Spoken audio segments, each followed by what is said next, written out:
Man's best variety, Alanis, who, by the way, is going out on tour very soon. Go That'd be kind of cool. She's great live. Yeah. I've seen her before. Seen her a couple times. Fabulous. Yeah. She's great. All right. It's Kiss By the way, FM it's and going out on tour very soon. Monday.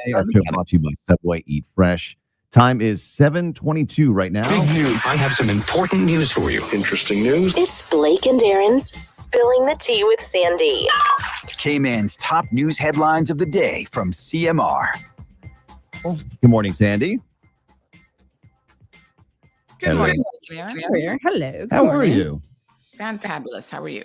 We are good. We are good on a Happy Monday. Yes, Yes. absolutely. Did you come out to I Mr. love Fest Monday. yesterday? No, I stayed home. Oh, okay. Got lots of rest this weekend. I kind of feel like I just needed it. So lots of headlines this morning. So let's just jump right in.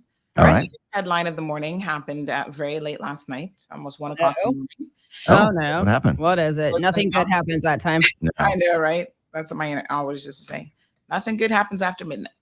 Minister Bernie Bush has been stripped of his Home Affairs ministry and suspended for 2 weeks. What? Oh, That happened at 1 a.m.? Well, that's when Yeah. we posted it at 12:30 in the morning. Yeah. So obviously the decision was made before that, but the announcement came in the Why? wee. Well, basically it has to do with this government has a ministerial code of conduct, which they implemented not long after they got in last year. And they're actually holding their ministers accountable. And so his behavior in relation to the fire service, basically interfering with the civil service, making comments such as who would have been put in a leadership position, et cetera, has led to behavior that the premier says is in contravention of Section 55 of the Constitution and breach of Section 2.4 of the Ministerial Code of Conduct. Wow. So he will lose part of his ministerial responsibilities. And while he's on unpaid leave, Parliamentary Secretary Isaac Rankin will be acting in his post. So he gets those duties back in 2 weeks. Not Home Affairs. That will be a permanent. Oh, that's permanent. Mhm. Oh, wow. That's crazy. What did he Okay. say? Well, that'll take forever to get into all of it, but tune in later on and we'll tell you. all the details. Yeah, that's coming up on Bobo. So, yeah, I know, right? So in other news, there was another robbery on Saturday. It seems to be a Saturday evening thing now in the Eastern District. So there was a liquor store down by Aussie's gas station in Boddentown that was robbed. And the police are asking for the public's assistance and trying to locate these two robbers once again. I'm kind of beginning to wonder if it's the same two culprits, but who knows? Well, is their description the same? Well, they there. don't have much of a description. One had a gun, one had a knife. You're kind of like, One was tall, one was slim. Mm-hmm. Were they wearing construction outfits? Yeah. That would be giving it away. So, yeah. The other exciting news for those out in the Eastern Districts is this weekend we had several power outages on Saturday. So this was quite a bit of excitement Saturday afternoon and then again in Saturday evening. So it looks like there was a power line down in the Beach Bay area of Boddentown. So CUC was out working all day long trying to get that situation repaired. And it did go out for a little bit in the evening hours as well. So yeah, that was a bit of excitement. So Aaron Jarvis, unfortunately, has ended his, what we think is a valiant effort at the Masters this weekend. So still congrats to him. I mean, he's accomplished a lot. And in other sports news, there was the CONCACAF senior women's national team played Jamaica this weekend. And unfortunately, they got handed, their tails on a platter. 9-0. Jamaica won. The Reggae girls really beat them up. Wow. But yeah, congratulations to the Reggae girls. Still well deserved, of course. They are a very, very good team. Yeah. So yeah, but still, our women, Good try. Good effort. Yep. And the two missing teens that went missing last weekend were recovered this weekend. So yesterday we were happy to hear that bit of good news. So Well, you say recovered. You mean recovered. They're fine. Okay. Yeah. Thank you. Recover, it's not the right word, I would Yeah, I say. wouldn't say recovered. They were They were located and they're perfectly fine. Perfect. Years, yes. So hopefully we'll get to the bottom of what was going on there. And one final tidbit, a boat that was stolen last week, some CMR tipsters helped over the weekend to recover the vessel all the way in, drumroll, Honduras. Hold on. No, you didn't wait for the drum roll. Hold on. Where do they find this boat? In Honduras. Honduras. Yeah. In Rotan. I feel like that happens a lot. That's a long drive. Yeah, somebody decided to take the boat down for Easter, apparently, because they were going to have a good Easter. Like they were going to return it when Easter's over. Sure. Yeah, they said that they were planning on having a good time for Easter, so it's crazy. Yeah. Okay. Well, because that's what you do. You hang out on the boat during Easter. What is it? Have you seen any camping sites pop up? That are going to start this week, I would think. They most people start reserving their sites from now. Usually at Smith Cove, that place gets squatted like 2 weeks before Easter. Yeah, and like the South Sound Dock area. Yeah, I'm sure. Mm-hmm. So we'll be out probably Friday, which is obviously Good Friday, and at least part of Saturday to kind of just check out the campers and say hello to them. So if you see us at your campsite, just have some good Caymanian food ready for me. Well, check out Sandy and her show, Cold Hard Truth, coming up in 1 minute on Bobo 89.1 FM. We'll see you tomorrow. Fantastic. Have a good one. You too. All right, folks, we got a hot show for you this morning. Let me do the usual, which means I need to send out my notifications. Let me connect the phone line because I suspect y'all gonna be calling in. And we are getting ready to go live on the radio. Bobo. Here we go. Where's my Bobo link?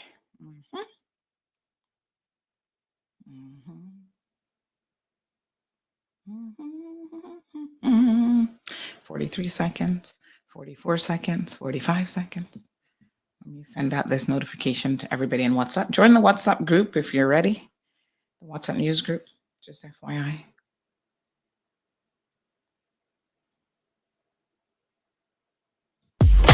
Peppermint, sorrel, ginger, beaver grass, or English. Get it ready. Your morning tea just got hotter. Ooh, honey child. On the Cold Hard Truth, Bobo 89.1 and Cayman's #1 talk show are bringing you morning talk like no one else. Monday Rewind, Impact Wednesdays, Caribbean Connections, and much more. Don't miss a beat with what's happening in the local community. Just keep sipping your tea. What a mess. Here's your host, live and direct from the Cayman Islands, Sandy Hill.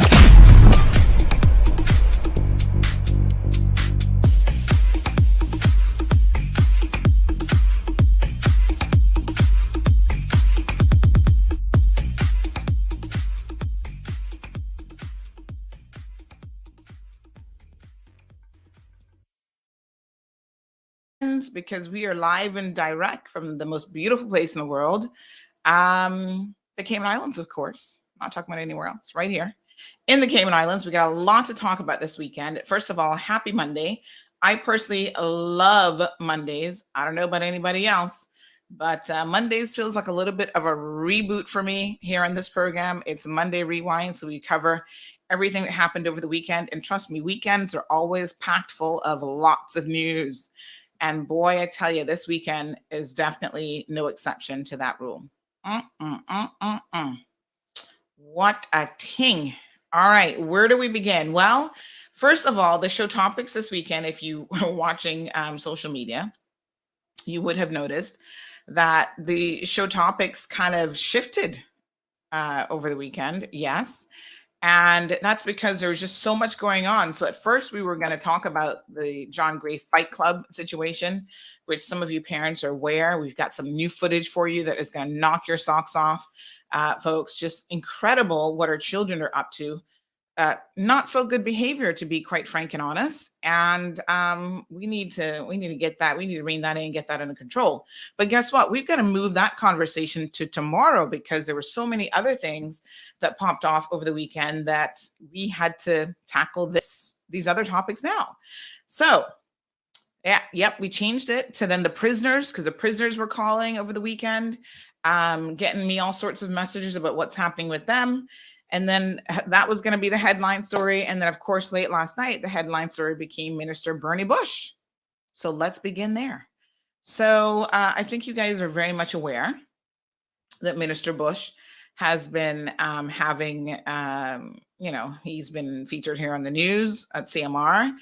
And the behavior that he is being alleged now, the consequences for that behavior that he was involved in was basically interfering with the civil service. And, the first thing I want to say is I'm going to take my hats off to Premier Panton. I mean, honest to God, when was the last time you can recall? Now, there was the Aussie situation, but that was something else. That was really crazy. But when was the last time you could recall that things were happening behind the scenes, right? Because the Aussie situation was like everybody in the building heard that. So that was kind of a no-brainer that, oh, you can't work with this woman, but he wasn't, they just did a little bit of shifting around, right? This situation, a proper statement has been made, and the premier has said, I'm holding my ministers accountable because I didn't realize this, but they actually do have a ministerial code of conduct. They don't have the one for all the MPs yet, which I'm really, really looking forward to them putting together. But the allegation goes something like this. And don't forget, you can call into the program at any time, 936-BOBO. The allegation goes something like this. This is what happened. The minister goes to a meeting at the fire service, and he makes this grand announcement with other other civil servants, other fire officers, that the next leader of the fire service is going to be Brevon Elliott. Now, if you've been listening to the show, this is absolutely not a shocker surprise to you, because I said this in my breakdown of, what was happening at the port, because it's all interconnected, right? And of course, that didn't happen. But as a minister, you are never supposed to interfere with the civil service at any level. And that includes, for the record, showing up at a meeting and making a grand announcement of who is going to be getting a position and who's not going to be getting a position. It just doesn't, you're not supposed to do that. So ministers always want to say when you go to them for a job, oh, no. I can't get involved in that. I can't hire, I can't fire. And that's what the law says. Go read the Constitution. It is definitely not their responsibility. And yet, when it's convenient for them to do so, we are aware that they will play around the corners and they will make this person be a great candidate for this position. No, you're not supposed to do that. No whispering. No, just do not interfere. Well, lo and behold, he makes this announcement at this meeting, and Paul Walker, who was the chief fire officer at the time, was like, what? Like, you have just undermined the entire fire service by doing this. We have a proper process. It's called an open recruitment, where they open up, okay, we're hiring for the next Caymanian designate chief fire officer. People apply, they go through the application process. They fill out the forms, they show their credentials. I'm sure they have them do an exercise, because all senior positions in the civil service, you got to apply, and you've got to do like a management report or some sort of an exercise to show that you've got the real world skill sets. They require this a lot now for you to be able to get the job. Then you go through probably 1 or 2 rounds of interviews. Well, the word on the street is, I'm just saying, this is what the streets, the Mall Road is saying, and this is the unofficial Mall Road and us, is that Brevon didn't really, he didn't cut it. He didn't rise to the occasion. And, it was kind of one of those things where everybody had an expectation that the 3 that were being trained would have gotten it, but hey, they were not the only 3 that applied or could have applied for the position. So Mr. Randy applied, and Randy went through the process and he got the job. So remember what we said in relation to the port and why there were these allegations that Mr. Bernie was whatever it was, because he says he didn't actually call anyone. So I think he might be on a technicality saying, oh, I didn't pick up the phone. But whether it's a drive-by on a Friday evening where you sit on the wall at the port and talk to these guys and be like, yeah, Bravon getting this job, throw your support behind him. If it was a text message, it was a voice note, I don't really care how you delivered it. All of those things will cover the definition of a call of some sort, right? Semantics. The guys at the port were saying he was pushing hard for Bravon Elliott to get the job. Well, lo and behold, you can't do that. So this government, for the first time, and certainly a long time, because we see the last government had an assault case on their hands and they refused to do anything about it.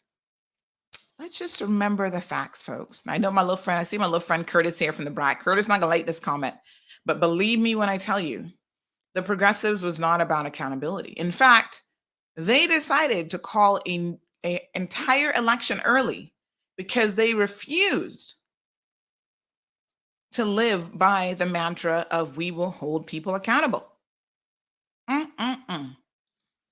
Well, all I can tell you is what a glorious day this morning that we can say that the premier of this country has some really big kahunas, and he is going to hold his ministers, and hopefully soon, once they get the code of conduct for everybody else, he is going to hold everybody else accountable.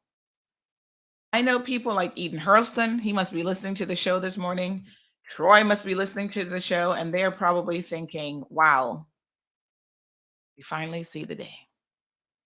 Section 55 of the Constitution. We've talked about that section before.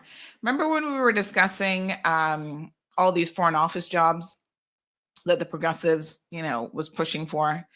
We talked about Section 55 of the Constitution then, and how constitutionally the governor has the responsibility of the civil service, which he then delegates to the deputy governor, Mr. Franz Manderson. It doesn't say government ministers. It doesn't say MPs, politicians, nobody else. And in fact, let's talk about this a little bit further than that, because there are some individuals who, these are MPs now, who actually hire people to work in their political office. And by law, there's nothing wrong with that because they can certainly hire whoever they want in that position. But there are a lot of people who question, the fact that they even do that much, that they shouldn't do it. They should not hire family to work in their MP offices. Because for a short period of time, that person is akin to a civil servant. They certainly are paid through the parliamentary budget, and they get all the benefits of a civil servant for that fixed term contract. I don't know why y'all want to work with family anyway. Who in their right mind wants to work with family members in such a position? Now, some people say, oh, they're the only people I can trust. What a hot mess. You have to be careful even putting family forward for certain positions like board members and that sort of thing. So this is the highest level of accountability, folks. The premier has removed Mr. Bush as Minister of Home Affairs. And for the record, let me just say this about that ministry. It is my understanding, CMR got sources all over the place, right? It is my understanding that that ministry was originally going to go to Mr. Christopher Saunders. And that Bernie Bush actually fought for that ministry. He wanted that ministry. And then there have been other issues. So not just that one incident, but apparently Mr. Bush is not in support of the regiment. And he has made comments about the leadership of the regiment and allegedly even comments about the governor, xenophobic comments, racist comments. And this is something I want to address because I was having this conversation with someone last week. Listen, I guess I've said that before in this program, people have their prejudices. Some people from Georgetown, they don't like West Bayers, for example. They don't like people from East End. Some Caymanians, they don't like Jamaicans. Some don't like their own family members. But you cannot, when you represent the people of this country, you cannot go around with this demeanor, this attitude that you don't like entire categories of people or entire races of people, or, I don't like white people. I don't like high yellow people. I don't like black people. You cannot say those things. I don't like British people. I don't like Americans. You are a leader in this country, and it is your responsibility to act as responsibly as you can. And part of that responsibility, folks, means that you are a professional. Hello, you're making a professional salary, right? And so it is problematic when you carry on in a less than professional demeanor. You represent the people of the Cayman Islands, which come in all shades and colors, and ultimately even all different nationalities might become a Caymanian. So on the job, whatever you do in your personal life, I suppose, might be one thing. But on the job, you have got to maintain that level of decorum and professionalism. And there's certain things that are just not acceptable anymore. It's not acceptable to go around saying that you hate or you dislike categories of people, or, telling people to go beat somebody up just because, there's some white person or some black person or whatever the case may be. You can't say those things. Good morning, Diamond Princess. Virtuous is here. Marshall from North Carolina. Miss Virginia, how are you? Wee Wee's got it locked. Elinda, Marvin. I see some new faces this morning joining us. Thank you, Marvin. We've got Siobhan, Christine, Irvelyn, Aliano. Says happy Monday to everybody. We'll talk about Starfish Point a bit later on. Christine is here. Miss Romelia, wishing everyone a blessed day. Miss Bonnie from East End. By the way, Miss Bonnie had a birthday over the weekend. So everyone, please wish Miss Bonnie a happy belated birthday. I think it was on Saturday. Miss Barbara, good morning. Emma says, God bless each and everyone. Sandy, I sent you a PM when you get a chance. Okay, not a problem. Miss Beulah, good morning. Quincy joining us from Cayman Brac. He's asking, what's going on with Government Minister Bernie Bush? Well, Quincy, had you been paying attention, you would know. Day of accountability. Curtis has an interesting question. Shouldn't the children be more important? Well, Curtis, there is something. I want to talk about competing interests. This was actually one of my topics even before this whole Bernie Bush thing happened, right? People seem to think that you can only process one thought at a time in your brain, and you can only have one topic that's important. You do know that there's a concept of, you can say these two topics are important. They don't have to necessarily compete with each other. We can talk about that. It's not that the children are any more or less important than political accountability. But if you don't have political accountability in your country, you think you're going to have much of a future for your children? Why do you think your children are acting like hooligans a lot of times? Because there's no accountability in the homes. Parents are letting them run amok. No rules, no regulations, no limitations, nothing. And they then take that behavior out in public and they're acting like straight up animals.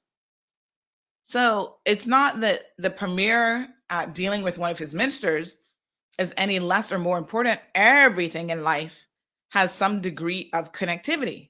And if children see that, wow, some big shot MP minister is going to be held accountable for his egregious behavior, held accountable for his words and his actions. Maybe at some point in my life as a child, as a young person, someone is going to likewise hold me accountable. You got to send really important messages to your children because, folks, they pay attention, they listen, they watch,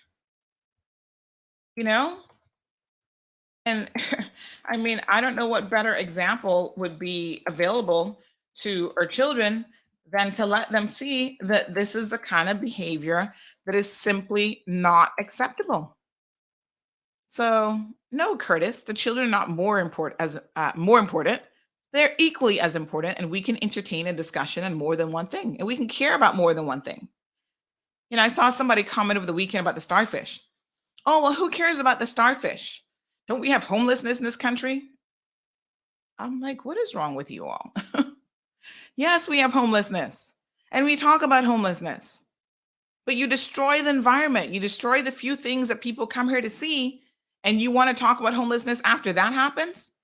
You will have nothing to show tourists. There'll be nothing to appreciate here. Emma says, good job, Premier. doing your job, finally. Well, Emma, a lot of people tell you that he's been doing his job, but he is, from what I've learned about him as a premier, and even, people, the other MPs are saying, the other ministers in particular, that he's a very measured individual. He's not a person who's going to make a knee-jerk reaction. And when he makes a decision, it's going to be based on not hearsay or even mall road rumors. It's going to be based on factual information. And he's going to do it in such a way that, any legal challenges or anything else that might come of it, it's going to be right, tight and right. Morning, Tracy. Morning, Felicia. Sydney's here. Melissa, good morning. Stephen joining us from the UK. Luis, buenos dias. Miss Gina and Gigi. Hero Blair says, I am with you. So proud of you, Sandy. Thank you. Good morning, Oscar. How are you? All right. So we do have Jared who wants to jump into the conversation. Folks, any of you can jump in. You can call 936-2626 is the telephone number, or you can join on the video live stream simply by typing in Cayman Mall Road /talk show. Jared, good morning. Morning, Saturday morning. How are you doing? What's going on with your audio again today? Fix that audio, child. You got that mic in front of you. Fix it. You still can't hear me? Yeah, it just sounds like you're in a hole. Are you serious? Yeah. Can you hear me now? Is it better? Not really. Check your mic. I'm going to pull you out. Check your mic source there. Barry says political stability encourages international confidence among other ideals. Why would this matter? Why would this matter not be equally important topic for discussion? Of course it's important. Curtis just upset because his government, which was the progressives, didn't believe in holding people accountable. That's all that is, Curtis. Now, I love me some Curtis from Cayman Brack, but we can keep Curtis on the straight and narrow. He loves him some progressives, and they never did anything wrong. And he can't see that because they didn't have those standards doesn't mean that we're going to continue on that path. One of the reasons why we wanted to change was accountability, right? That's what we were all out there saying. We want accountability. Selvin says, I agree with you thus far on your opinions. What you're not saying is seemingly there is a bigger issue to be unearthed. You normally are the one who push in search of more information. Well, Selvin, you just got to come out and tell us what it is. Don't speak in cryptic terminology. We're all about putting information out there. I can't search for information if people are not willing to talk because I don't make information up. I have sources. And this morning, we're going to talk about some of those sources who come to us by way of the prison system. What a hot mess that prison is. Lord have mercy. We made Curtis chuckle this morning. He's having a good laugh. Jared, are we going to try you again? No, he's still working on it. Good morning, Richard. Miss Sue, good morning. She says, I'm sorry to hear this news about Minister Bernie. I've always really liked him. Well, this doesn't have anything to do with whether you like him or not. I like him too.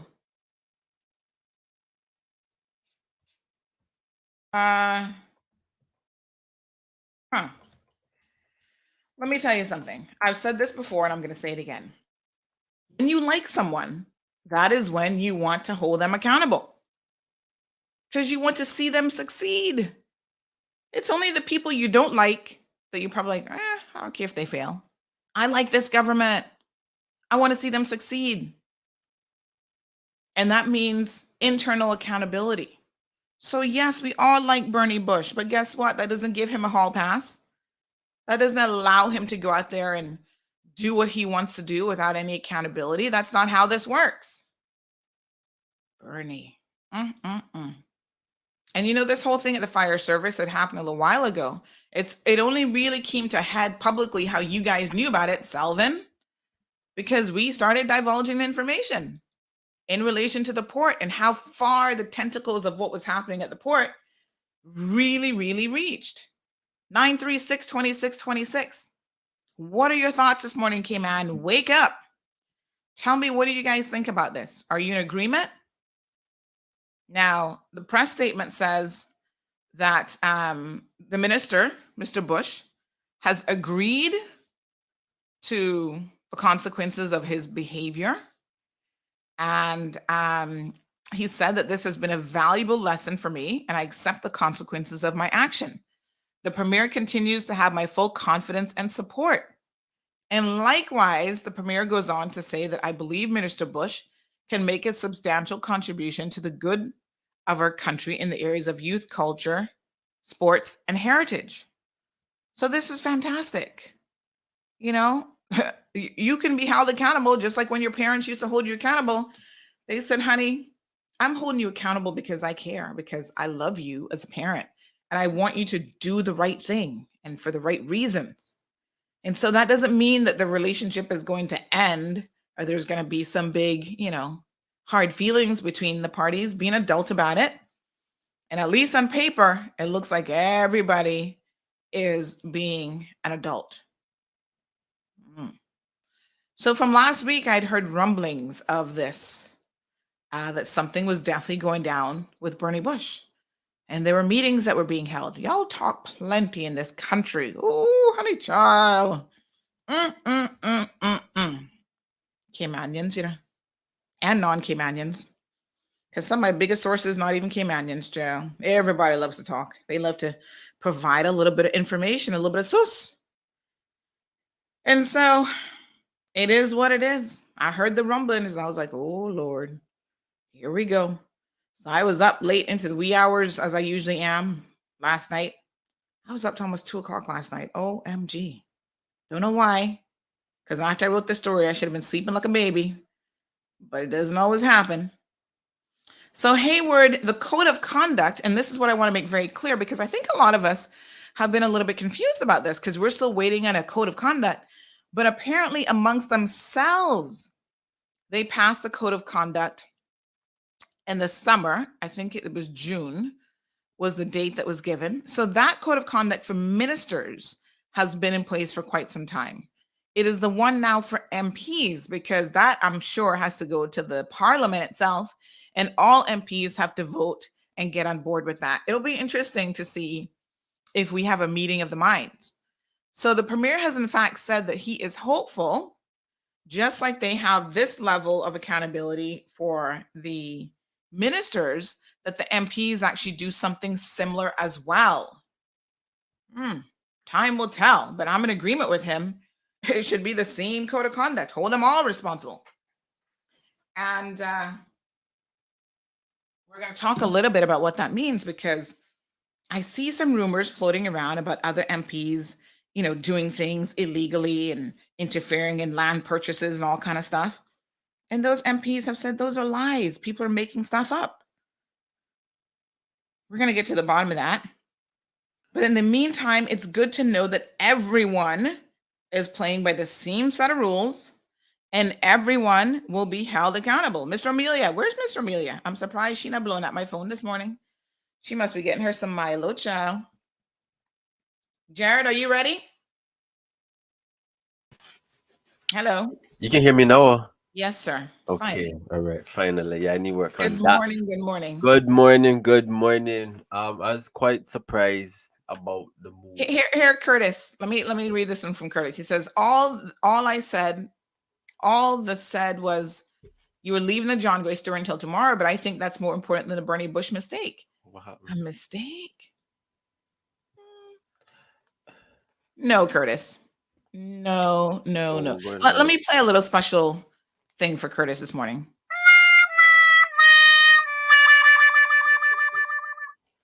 No, Bobo.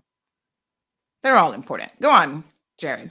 Yeah, well, it's always, discipline has to come a certain way, and when it is with someone that you revere and you look up to, but you understand the situation for what it is, you got respected. And I think is very mature for a politician to agree to the disciplining, because most politicians aren't. And I think this approach, finally the premier is actually putting his foot down, because usually it doesn't come down so swiftly, I would say. And so, good on the premier. That's brownie points, in the report. But like I said, I'm going through that report by minister portfolio, by Mhm. their counselor, and different factors will be looked at. Community involvement. Do they attend parliament meetings? What have they brought instrumental, meaning what you add into the ministry. You have a ministry, what you add in, right? What are the directives from the general ones, and how people feel about the minister, and then looking at the constituency as well. So it will be an in-depth report of 19 members, and I look forward to unveiling that report. But yeah, it's super exciting, to dig into all of this. But a lot of action has been going on in Grand Cayman that I've noticed, Mhm. with people holding up people. The RCIPS needs to get on that. I'm not feeling too comfortable about that. People just robbing people in broad daylight. And I wasn't able to look at the report that the police had brought forth, I think a week and a half ago. But Mhm. I'm seeing a lot of changes happening, but that has always happened with RCIPS. A lot of changes usually happen, but in terms of the results, which are steadily coming, I would say it is not there yet. I know we have our first Caymanian pilot coming on board, which is super exciting. I know we had, I think, over 30 Caymanian border control officers come through this week.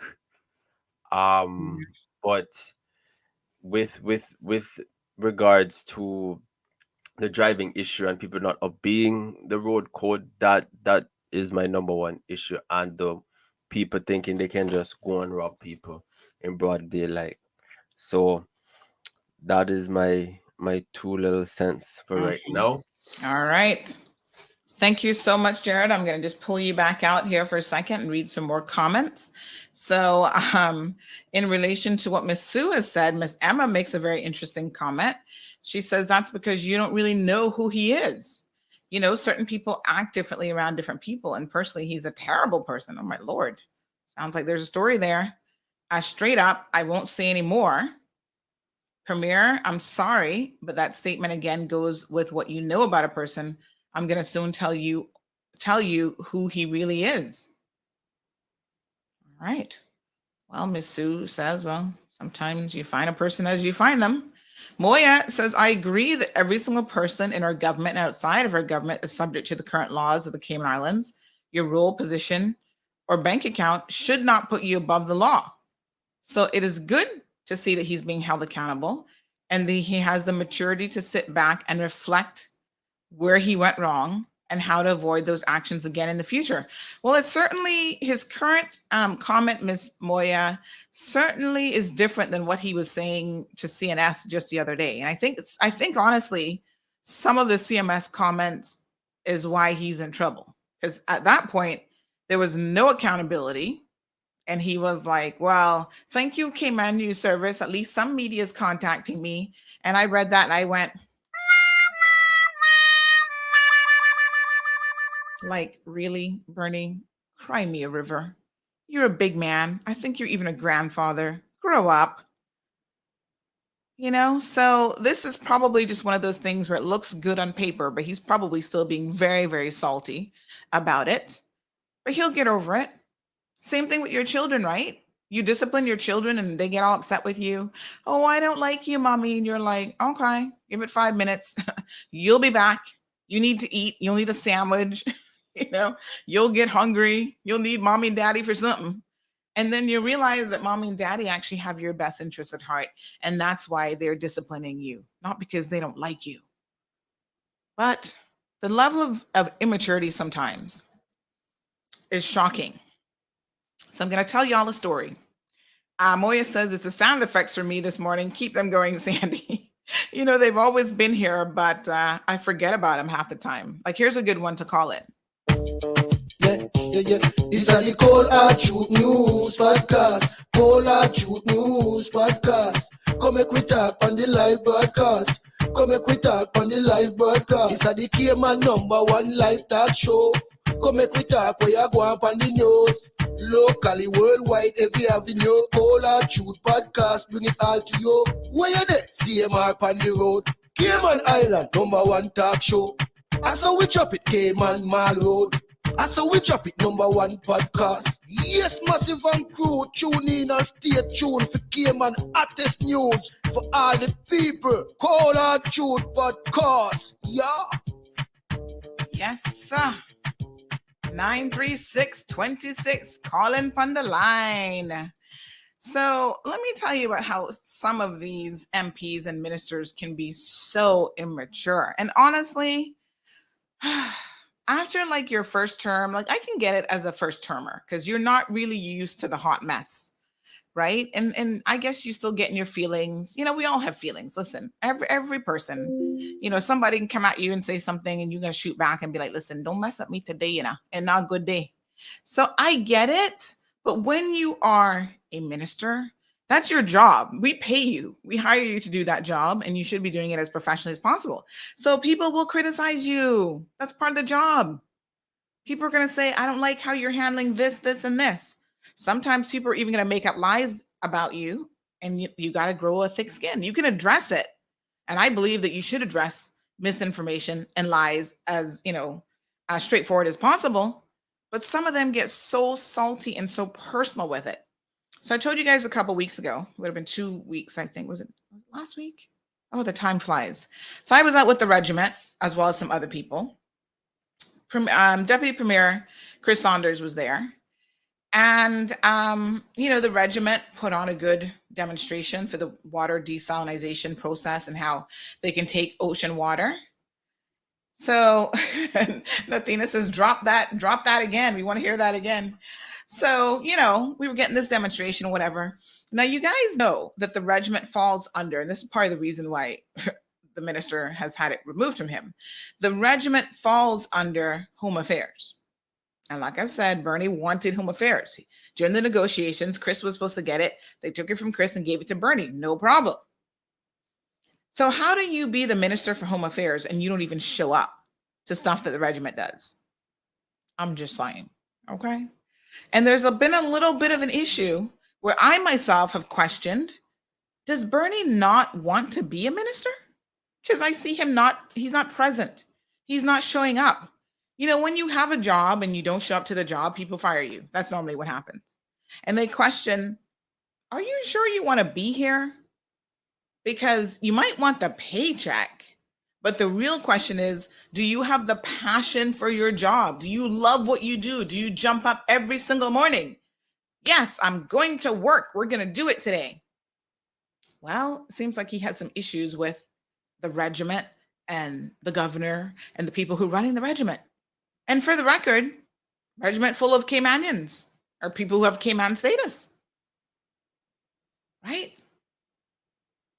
So he was nowhere to be seen at this demonstration by the regiment. I thought it was peculiar. I said, where's the minister? Minister of Home Affairs should be here. Nope, nothing. Crickets. Crickets. So I'm thinking to myself, this is interesting. But I had noticed it some time ago that he wasn't showing up to certain things. So I thought, right, okay. So, towards the end of the demonstrations, we got quite we got to go through all the different tents. They showed us new equipment, solar panels, the communication system. The regiment has been busy. You know, they're acquiring used equipment on a budget and sharing all this useful information. And to me, again, if this falls under your ministry, this is the kind of information you would want to know. How is the regiment, even if you're a critic of the regiment, you would want to know, how is the regiment being ran? Are they being responsible with their budget, responsible with their money? Show me what you're doing. You know, what's this regiment all about? Like, I would be keen to learn more, to really figure out, is it a situation where my criticisms, my comments about the regiment, are they fair and balanced?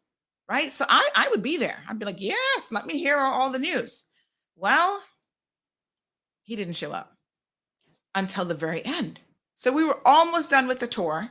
And then the final bit was they were going to have us sample some of the cooking from their regiment kitchen, which is like a mobile kitchen that they can take into any situation after a storm or whatever and feed people. And so all of a sudden, I heard the deputy premier says, "Oh, Bernie, come back." And I was like, "Come back? Where were you? I've seen you all now." So apparently we were back at Ed Bush Field, West Bay. Not like you had to drive far to even show up, right? I drove all the way from Lower Valley to go to this thing. And I'm like, the minister doesn't show up. So Deputy Premier Saunders saw him and come back. And in that moment, what I thought of, have you ever had a girlfriend or boyfriend that you had a little fight with? Jared, I know you can feel me here, young man. And the two of you had a little disagreement, you had a little fight, and they walk off, or you see them somewhere and you're like, "Oh, honey, come back. We need to talk." That was the plea in the voice. Come back, Bernie. Where are you going? Come here, honey bunches, come back. And that's when I realized that Bernie had came to the edge of the Ed Bush Field and made a big U-turn and turned back to leave. And it was at that moment that Deputy Premier Chris Saunders saw him and called at him to come back. So he didn't come, introduce himself. Now, I can't be sure why he was turning back. So this is a bit of speculation. Let my mind run crazy here. 936-2626 is the phone number. So it could be because he saw me. I mean, we just had the port discussion and we just aired all of that. So maybe that's why he's like, I can't take seeing Sandy today. It could be that he saw Mr. Rankin. What's the young man's? Randy Rankin, because he was there too. That's the first time I actually met Randy in person. Maybe he saw the governor and the regiment, and it was just all too much. Sandy, Mr. Rankin, who stole the job from Bravon, is what he's thinking in his head. The governor and the regiment. Oh, I can't handle this. Like I said, the level of maturity is shocking at times. And it is very, very unfortunate. Bonnie says, I could be wrong, but I think it's more persons that soon be exposed. Well, Miss Bonnie, they will all be held accountable. And I hope that this morning, this is a warning shot for all MPs who are ministers and parliamentary secretaries. I'm hoping that the Ministerial Code of Conduct also applies to the parliamentary secretaries, where they recognize and they know that this type of behavior is simply not acceptable. Now, someone said to me, and this is interesting, during the election time, they go around, they make all kind of promises. So yes, there were politicians at the port. Oh, if I get reelected and I become minister of the port, I'm going to get you your back pay. We haven't gotten to that topic yet, but the port owes these workers a lot of money and they need to do the right thing by them and pay them the money that's owed. Don't worry, I have the lawyer's letter and we're going to break it down on a future show probably later on this week. I'm just waiting on hopefully one or two more lawyers' letters to follow up. So yes, this is a situation, folks, where current MPs were out there promising. But you know what they say when they say a promise is a comfort to a fool? That's not no joke, honey child. They're making all kind of promises about what they would deliver. But that is in a different context. That is campaigning. So, they say anything during a campaign. Should you be believing it? Probably not. You should probably take it with a grain of salt. But once they become a minister or they're an MP, they have certain rules that now they have to follow. And so the behavior needs to be in accordance with the Constitution for sure. So Section 55 is a very, very important part of the Cayman Islands Constitution. If you do not have a copy of the Cayman Islands Constitution, it is available online. Go and read it. It's very, very clear. And so our elected officials don't get a hall pass just because they made you, even if they said to you during the election process, right? Even if they said, vote for me and I'll give you a job. And you somehow believe that would be on you. You would be the silly one. Because at the end of the day, folks, none of that can be something that they can enforce. So if they made you such a promise and then they turn around and they start to do things in accordance with that, you're going to have a problem, because they're not supposed to interfere with the civil service. And when they do, as we can see here, consequences. KK says, yes, he saw you, Sandy. That's why he left. Only God knows. I was sitting there going, this can't be for real. You did not just turn around and make this grown man, big Chris Saunders, who has children, call after you like a little girl. Bernie, come back. I was just like, what? Is this a joke? I couldn't believe my ears. I couldn't believe my eyes. Like, honestly, I was sitting there going, wow. No, sir. Wow. Bronte says, baby, come back. Yeah, remember that song? Marshall says if he can't handle it, then he needs to give the job to someone else who can handle it. Well, that part of the job now goes to Sabrina Turner. So Minister Turner's got her hands full. We'll see how she does. Good luck to Minister Turner. She's now taken over Home Affairs. But we'll be keeping an eye on all of them. We got a year. We're coming up on the 21st of the month, which will be their 1-year anniversary from when they were sworn into government. And folks, we will be going through their report card as well to see how they've actually performed on the job. So the whole government is corrupt, says KK, and they expect you to follow the laws that they set, but then they're breaking them. Kiss my teeth. So Salvin seems to not be in agreement with the decision, because he says, are you weeding out bad apples or picking on the weakest or loner pack minister? Where is he the weakest? I don't even know that to be the case at all.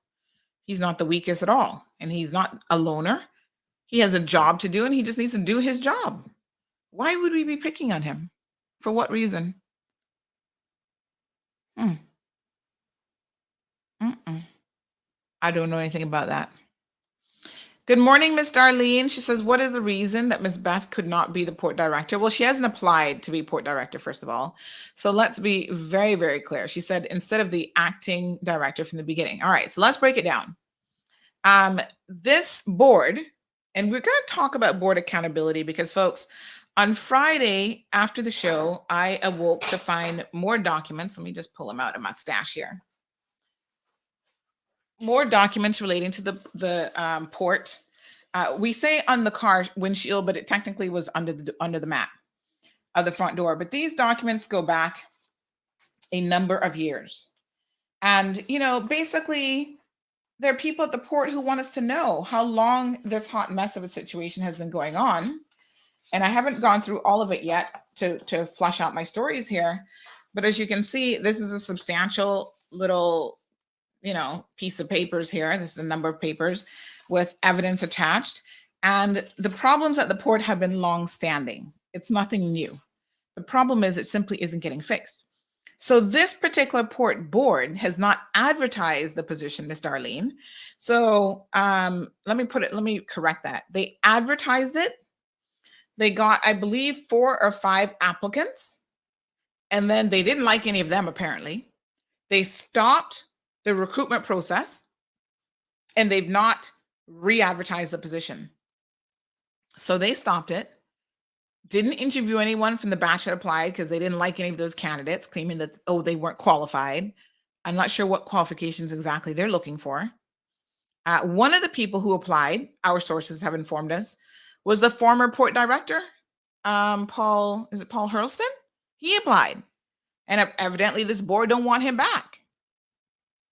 I'm not saying that's a good thing or a bad thing, but I'm just saying they stopped the recruitment process and they have not restarted it. So what they will continue to do is put people in an acting position until only God knows when. How long will they be acting for? Remember now, Woody, my apologies, not Woody. What's his first name? The previous, hold on now. Joseph Woods. So the previous acting port director has been acting for about 3 years. So he's been acting since Clement left. and he left his position vacant. And when we did the first expose in the port, one of the things that we mentioned is that there have been a lot, and there are a lot of active positions open where everybody's acting in the position and no one has been confirmed. So while they want to throw Beth under the bush, claiming that, out under the bus, that she wasn't hiring, and the few that she hired, now they want to open that up as an investigation. The truth of the matter is the previous port directors or acting directors and the board by extension has not mandated that all of these positions, some 20 plus positions at the port, be filled. And so they're either vacant entirely, short-staffed, and creating some serious safety issues, some people allege, or they just have people acting in a capacity. And in some instances, the people who are acting are not even getting an acting salary. So, Ms. Darlene, to answer your first question, is she can't apply to be director if the board hasn't actually advertised the position. So Mr. Dale Christian, who's now in that position again, acting, he's supposed to only be there 3 or 4 weeks. Poor Mr. Dale don't want his headache. They had offered him the acting position before, and he told him no.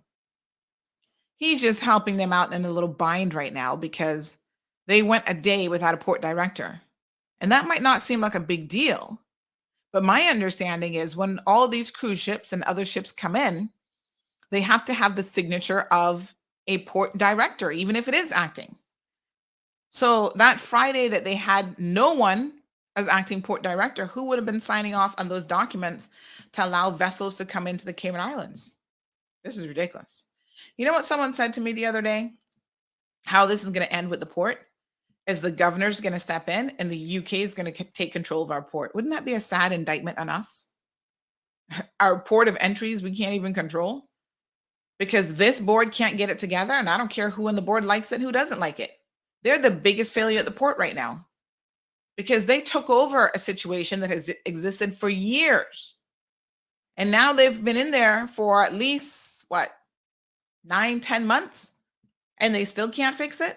There's no plan of action, and there's nothing in their behavior that demonstrates the fact that they are capable of fixing it. Now they're wasting time. Oh, let's bring in an internal auditor and see why Beth hired the people that she did. Meanwhile, the organization is still 25 people short, and she only hired temp workers. Let's see how long it's going to take them to advertise that port job, shall we?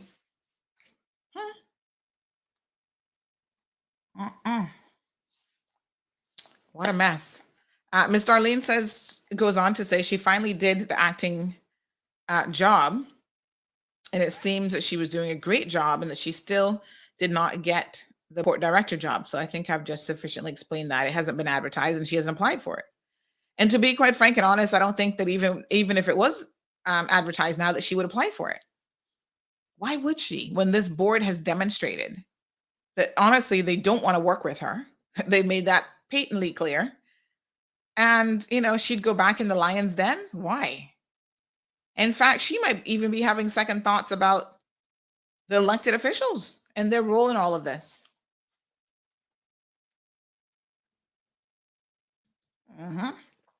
Clinton says the fiasco with J.E. Banks and his family receiving truckloads of fill without any oversight and tendering is as equally disturbing. Well, here's a problem with that, Clinton.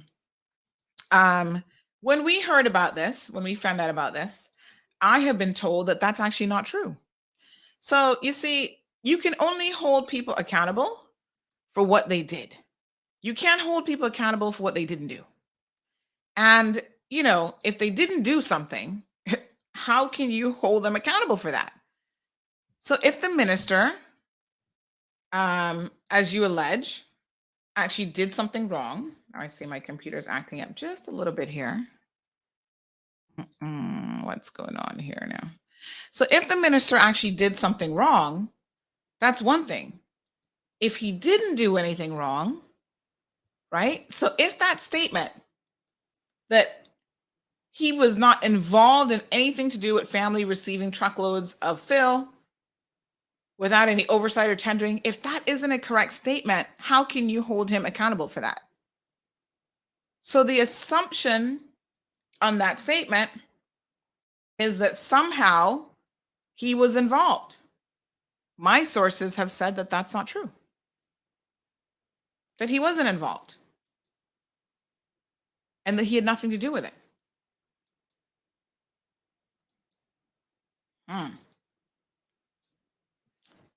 So there is an investigation, folks, that is taking place in relation to that. And we will certainly keep you guys abreast of that. Now, for some reason, my computer is frozen. So I'm hoping that you guys can actually still hear me, especially your radio audience. But I can't do much with a frozen computer, can I? All right, let me give it a minute to see if it's going to wake up. All right, so Clinton, that's a bit of a problem. So KK says Miss Beth has gone back to her previous post. Yeah, she's back in central government where she was before, and her previous position. Like we are having some PC issues this morning. Can anybody still hear me? Let me just check my WhatsApp messages. All right, Barry says mostly they're indebted to their campaign donors once elected. Governments only behave accountable when the public finds out about their offenses, intended decisions versus mistakes. The latter doesn't apply here. A very interesting comment, actually, in relation to what is a mistake. So I must say that there is a big difference when you do something that's intentional versus a mistake. And this can't be a mistake. When you go and sit down with port guys and you get up in a meeting and you make certain comments and that sort of thing, those are not mistakes, folks. That's intentional behavior. Now, whether or not Bernie recognized the seriousness of the behavior is a whole other, question or situation. All right, so I do have a bit of a frozen computer on me, which makes it difficult for me to do much of anything. Let me see what I can do. Let me see if I can work any magic. All right, so give me 1 second. I'm actually going to try maybe locking and unlocking it. See if that can wake it up a little bit. No, it's completely frozen. Oh my gosh, what a mess. All right, tech support. Good. I'm glad that you guys can still hear me, but I can't do anything. I can't really continue reading comments unless this comes back up. So let me give it a second and see if it's going to refresh itself and come out of this frozen state. Otherwise, we get a problem, Houston. So yes, this is a real difficulty. Debbie says, finally, some accountability, respect to Mr. Premier. And I agree with that. Because, at the end of the day, he's made a decision that might not be the popular decision, but it's the right decision. Wow. I tell you. All right, folks, we are having a little bit of a technical issue here this morning, so I'm just going to see if we can take a quick break. Unfortunately, I'm here clicking my heart away, and I can't do anything. Oh, let me see. I see that the mouse isn't moving. Is it possible that the mouse is dead? Modern technology, folks, you gotta be able to troubleshoot these things right in the moment, I tell you. I bet you this is what it is. Ta-da! Is that it? Well, maybe not. No? All right, so we may have to do a hard reboot this morning, which means that I'm going to need someone on the radio side to probably play a little music for me while I get this back, and I beg your indulgence. Seems to me that we're stuck. All right, so Facebook and YouTube is good. I'm listening on YouTube and I'm crystal clear. Let me just message Chuck this morning to see. Yes. No, everything isn't okay. PC is frozen. All right. So we might have to take a quick break.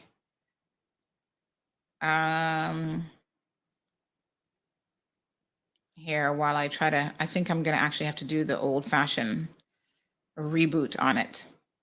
So the good news is, even though I'm frozen on my end, you guys can still hear me. But yeah, I've tried that famous Alt Control Delete already, and it just isn't working. All right.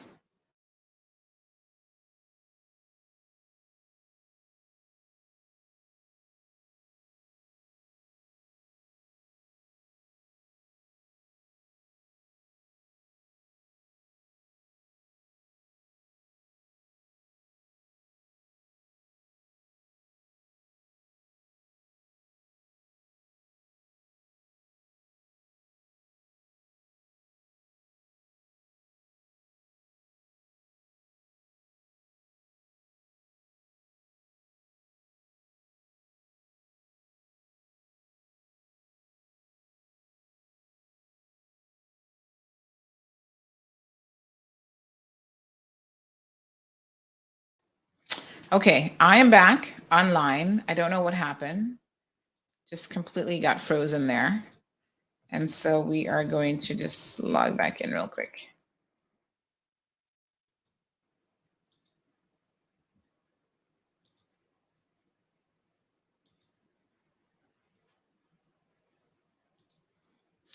All right, folks, my apologies for the technical glitch this morning. It seems like we are back. Thank you for your patience. Sometimes these things happen. Everything just froze. You know, if Marlon was here, you know what Marlon would say to me? He's like, you got too many windows open. All right. So, folks, thank you so much for your patience. So that's what's happening. Good morning to Scott. Let me see what comments I missed. Thank you, KK. Says you can never be qualified for any government positions, honestly. The positions could be as simple as ever, and you still ain't qualified. Denny says it seems like the board needs to be investigated. Honestly, the board needs to be dismantled and they need to start over. Keep some of them, but a lot of them got to go. And, you know, listen, board appointments are very, very interesting because you have board members who have no degree of accountability, none whatsoever. They're interfering and micromanaging the port, and then they still take no responsibility for its failures, right? What exactly has this board done in the 9 or 10 months that they've been there, other than keep putting people in an acting position? So one acting director quit because of them. Another acting director, well, she didn't quit because of them, but she has left after 6 months acting. And, you know, the staff are complaining about that. So I think Denny's onto something here, that there's just too many issues that are happening in that port for us to now not start to look at the port board and say, maybe the board is part of the problem. So letters dating back for years, the staff have been writing, complaining. Like I said, I've got a letter here dated 2018 to Mr. Walling Whitaker when he was the HR manager. Remember, he left as well. There was some situation there that he left under. That was before we were onto the story, so I can't recall all the details of why he left, but here's how they start off their letter to him, dated April the 16th of 2018, all these years later. They say, we, dear Mr. Whitaker, we, the PACI night staff, kindly appeal for your urgent assistance and intervention with regards to the status of the night shift schedule. And it is a 2-page letter. We'll get into it on another day. So all now, the previous board, which is, put in by the Progressives administration, did nothing. It's just how much can you ignore? Here's another letter dated May the 30th of 2018. This one is directly to the board. So that one was to Walling Whitaker, and maybe Walling didn't share that with the board. I don't know. But now this one is addressed to the board. It even has a stamp on it that it's been received by the acting PD. One of 6 pages, because it has the signature of the employees. Same letter, appealing for your urgent assistance. Talking about the work schedule that was implemented in August of 2017, causing many issues. Include, but not limited to, liability risk posed to the PAC in the case of accidents, inadequate rest and recovery time between shifts, less pay, which has led to difficulties sustaining mortgages and additional workload due to the understaffed shifts. They were only given 4 days to transition to the new shift and approached the director, Mr. Reed. So this is from when Clemens was there, and newly appointed deputy director, Mr. Jacobs, to inquire if a social impact study was conducted prior to the implementation. However, to date, this has not been verified. And it goes on. And my understanding is one of the things that was fixed by Beth in the short amount of time that she was there, although, some board members are going around publicly claiming that she did nothing, one of the things that she did do was to fix this night shift situation, the scheduling situation that they have been begging to be fixed since 2018. Ironic, isn't it? Here's another letter now to Mr. Woods, April of 2019. Again, writing about the night shift concerns.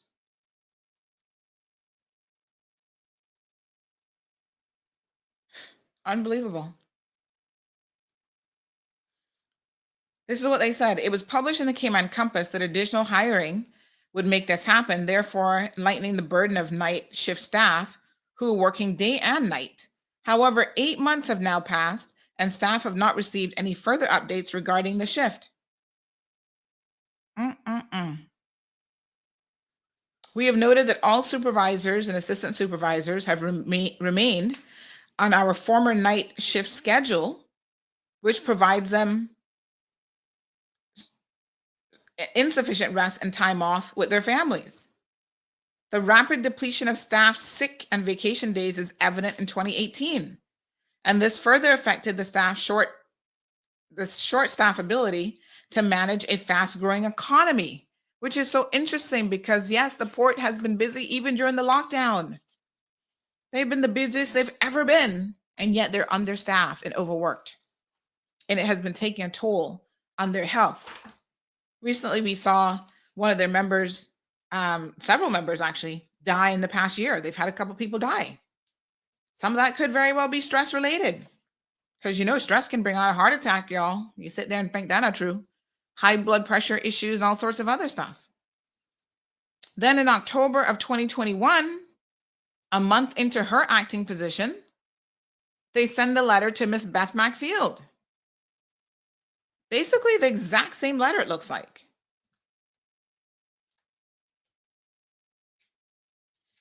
Now here's the irony. It looks like it's a little bit longer, but here's the irony of this letter. It says in one of the paragraphs, the former efficient and successful 12-year shift was implemented by the operational manager, Mr. Dale Christian, who's well aware of the consequences of night work on the human body, as he's worked alongside the night workers for many years. He has since been relocated to the PAC's Cayman Brac location.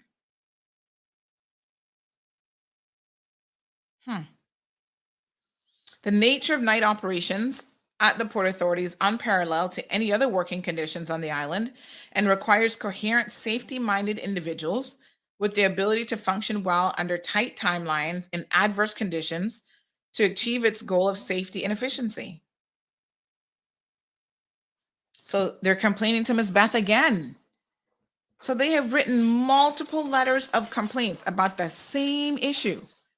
And finally, the only person to have done something about it was Beth Macfield.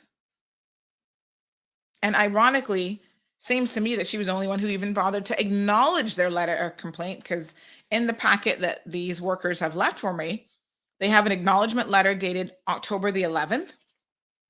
She received it, I guess, October the 8th, according to the stamp. 3 days later, she responds and says this is to confirm receipt of the above mentioned document, which was signed by members of the night staff with attachments.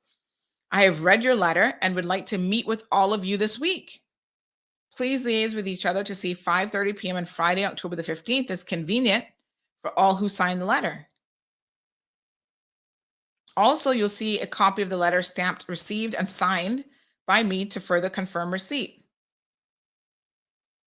And she said that she removed one of the attachments because detailed medical information pertaining to one of you, which I deemed as confidential to that person, though I confirm receipt. In the interim, I will begin to formally review the concerns raised and thank you for communicating your opinions with regard to workplace issues. She goes on to say, additionally, thank you for being champions, big and bold, and valued team members. Wow. I don't think they were called champions before October 11th, 2021, in a really long time, if ever. And this is why, the port workers, especially the ones who are doing the most dangerous jobs at the port, not necessarily the ones sitting in a nice cushy office, but this is why they felt a sense of gratitude towards Beth Macfield, because they said, for the first time ever, here's someone who's appreciating us, who's saying, I want to meet with you and hear your concerns. People like to know that they're being valued.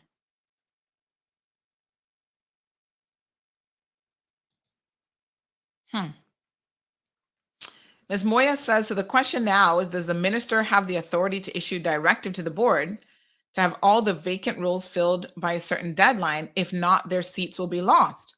Well, I think if the minister had any sense, and I don't mean to insult the minister in any way, but I'm just saying, if he was thinking logically about the situation and not listening to everything the board is telling him, he would really scrap the board and start over. I'm just saying. Sometimes you're going to start from scratch when you're trying to fix a problem. Good morning, Mr. Tommy. Maria joining us from Barbados. Thank you so much for tuning in. Zambula says, I'm sure he was involved, Sandy. Nobody's going to speak any BS. More to come. Well, if the Premier's decision is any indication of what more is to come, I would say yes, we have a lot more to come. Emma says, I'm sorry, but women are still looked at as a minority in this day and age, even incapable in circumstances. But FYI, the only thing a man can do that we can't do is make a baby with another woman. Think about it.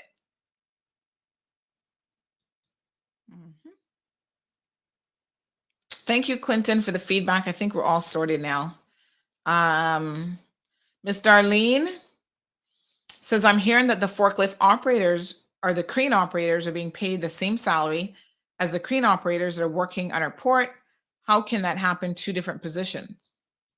Well, there's all kind of mixed up. Like I said, we went into a lot of it already, but you could really write a miniature book on all the issues that the port is having. And I think that at the end of the day, it just has to be fixed. We need to start with fixing it. And I want to know, 10 months in, can we see anything from this board that even indicates that they have come up with a plan of action to direct anyone to even fix this? It doesn't appear to me that they have a clue on how to fix it. And they're certainly not prepared to hire staff. They just want to hire somebody acting who's going to hold the position. We need to look a little bit closely at some of these board members. There's some people who should never sit on a board, in all honesty. They don't have the qualifications. They can't get nothing done. And they're conflicted.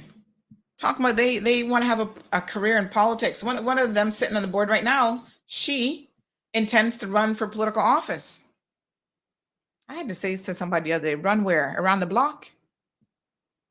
Everybody and their granny want to run for politics, Jill. Because in this country, they've gotten so used to not being held accountable. No standards for political candidates. You know what makes you a great political candidate in the Cayman Islands? Now, I am being a little bit facetious, but not really. Be unemployed, failed businesses, a bad paymaster, and all of a sudden, the people are going to vote you in. That's what people are thinking. There are people out there who can't hold a job. They've never seen $8,000 a month doing anything. And they're the people who want to jump up and get elected to office because they see it as easy money. Well, folks, there's a new sheriff in town. It's called the people of the Cayman Islands. We've had enough, and we're going to start to hold people accountable even before they get into political office. So I don't care how long you sat on a board that does not qualify you to run for political office, and you going out there sharing your political aspirations with people only makes me raise an eyebrow, because what you need to be doing is fixing the port. Don't worry about your future political career. Do what you should be doing right now. Fix the port issues. That might give us hope that you have some credibility behind your name, but as it stands, I'm not impressed. The other thing we do is we put washed up politicians on boards.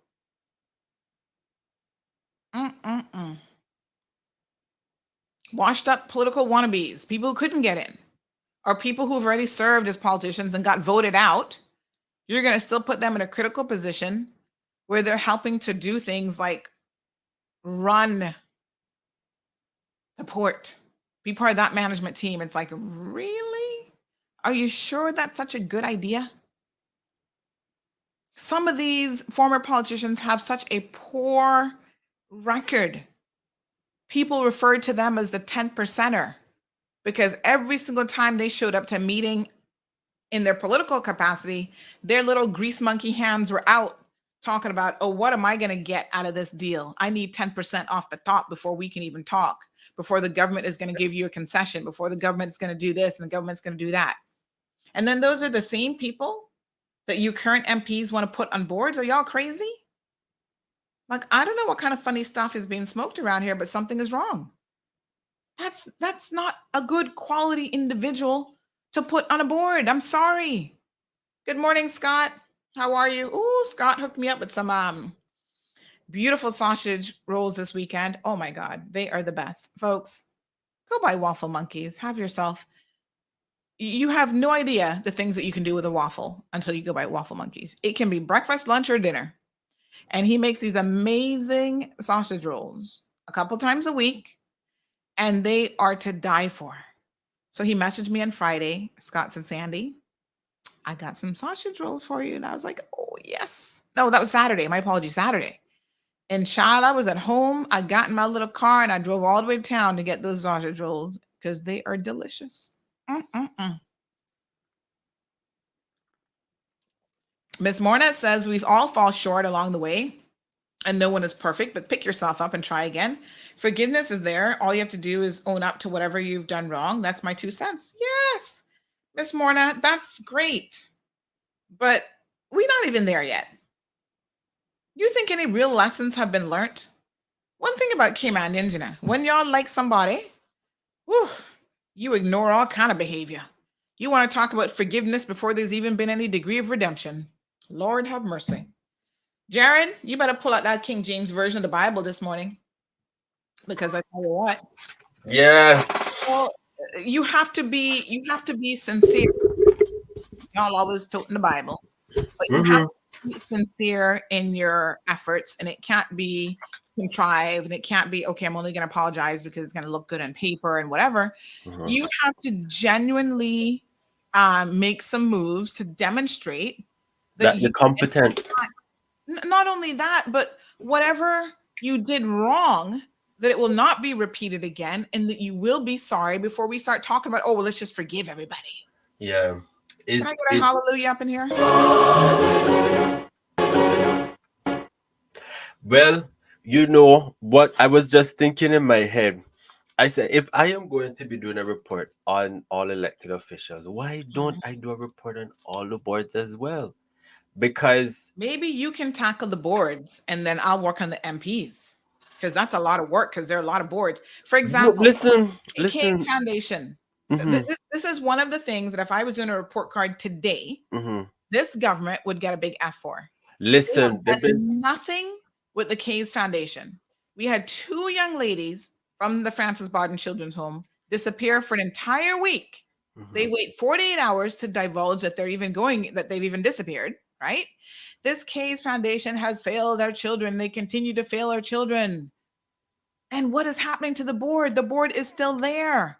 Now, let me make it very clear. I'm not saying that because I think there's a Mr. Tibbetts. I don't know which Tibbetts on the board. Everybody's like, oh, he's a nice person. He goes to church. That's great. That doesn't mean that you're a good board member, or that doesn't mean that you know how to do your job on the board.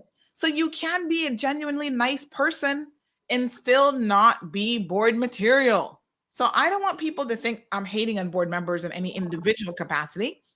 Most of them I know nothing about, like individually. What I'm saying is that organization, the K's Foundation, has failed our children. The most vulnerable children in the world are being failed right here in the Cayman Islands. And I have nobody to blame for that except the board and then the politicians. And I'm sorry, I don't care who likes it, but those are the facts.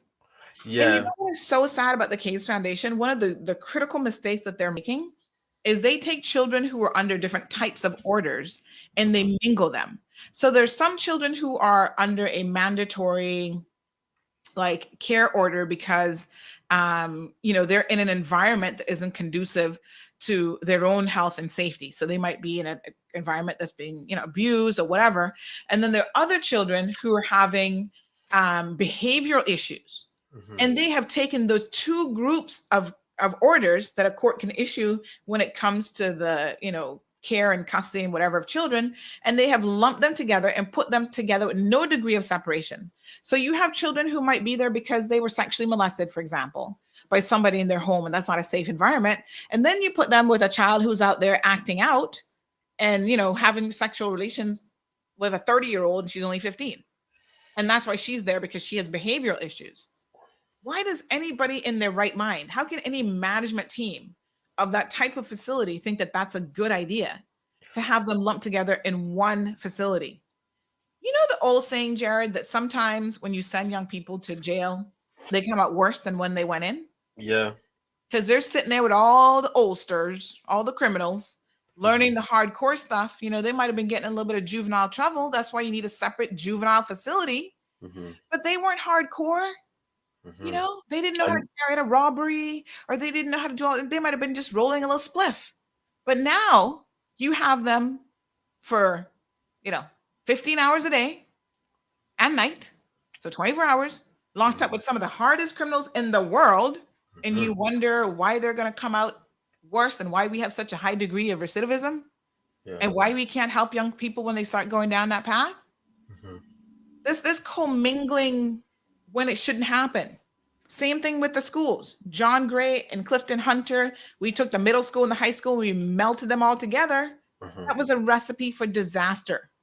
You have younger kids who are too young being bullied by these seniors and these bigger kids. Like I said, tomorrow I'm going to show you the evidence of what your little hooligan children are in schools doing, because some of y'all don't look like you want to accept it or you want to believe it. Re-separate these schools, put middle school back how it was, and put high school back, and the two shall not commingle. Yeah, but all I have to say to the boards is that I don't know if they don't read a book on code of conduct for board directors, but the onus of board directors is that if failures happen within an organization, that responsibility falls squarely at your feet. So when you take a board appointment, you don't just think you're gonna you get infamous or whatever. Just know there are levels of responsibilities or levies of responsibility that if things happen, whether good or bad, it makes you culpable.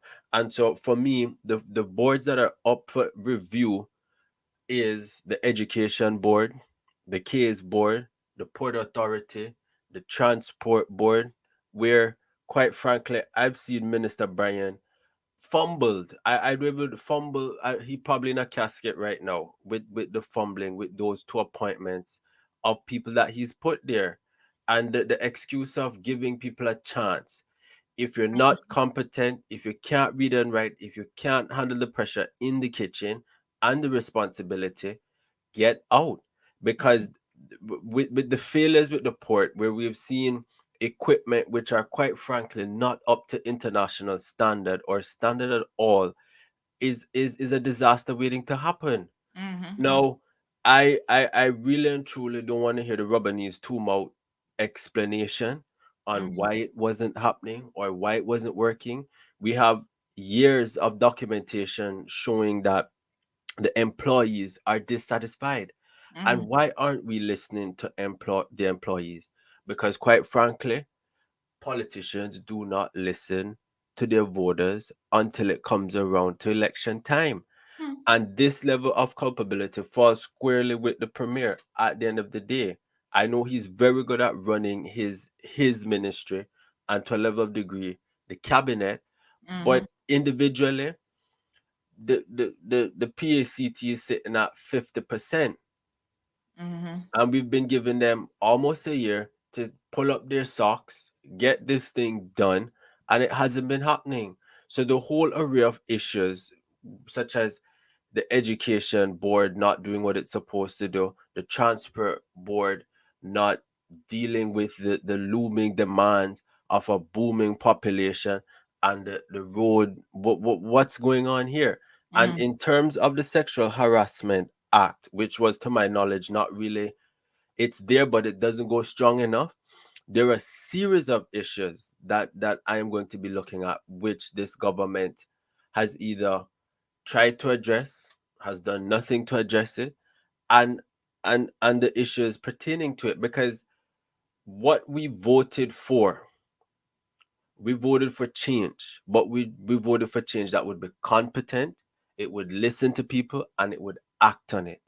The problem is, I don't know if it's that there's so many golden standard rules of, okay, pre-existing rules that you have to adhere to, which they can't unchange, and rather they have to go through the process of it. But like, golly, come on.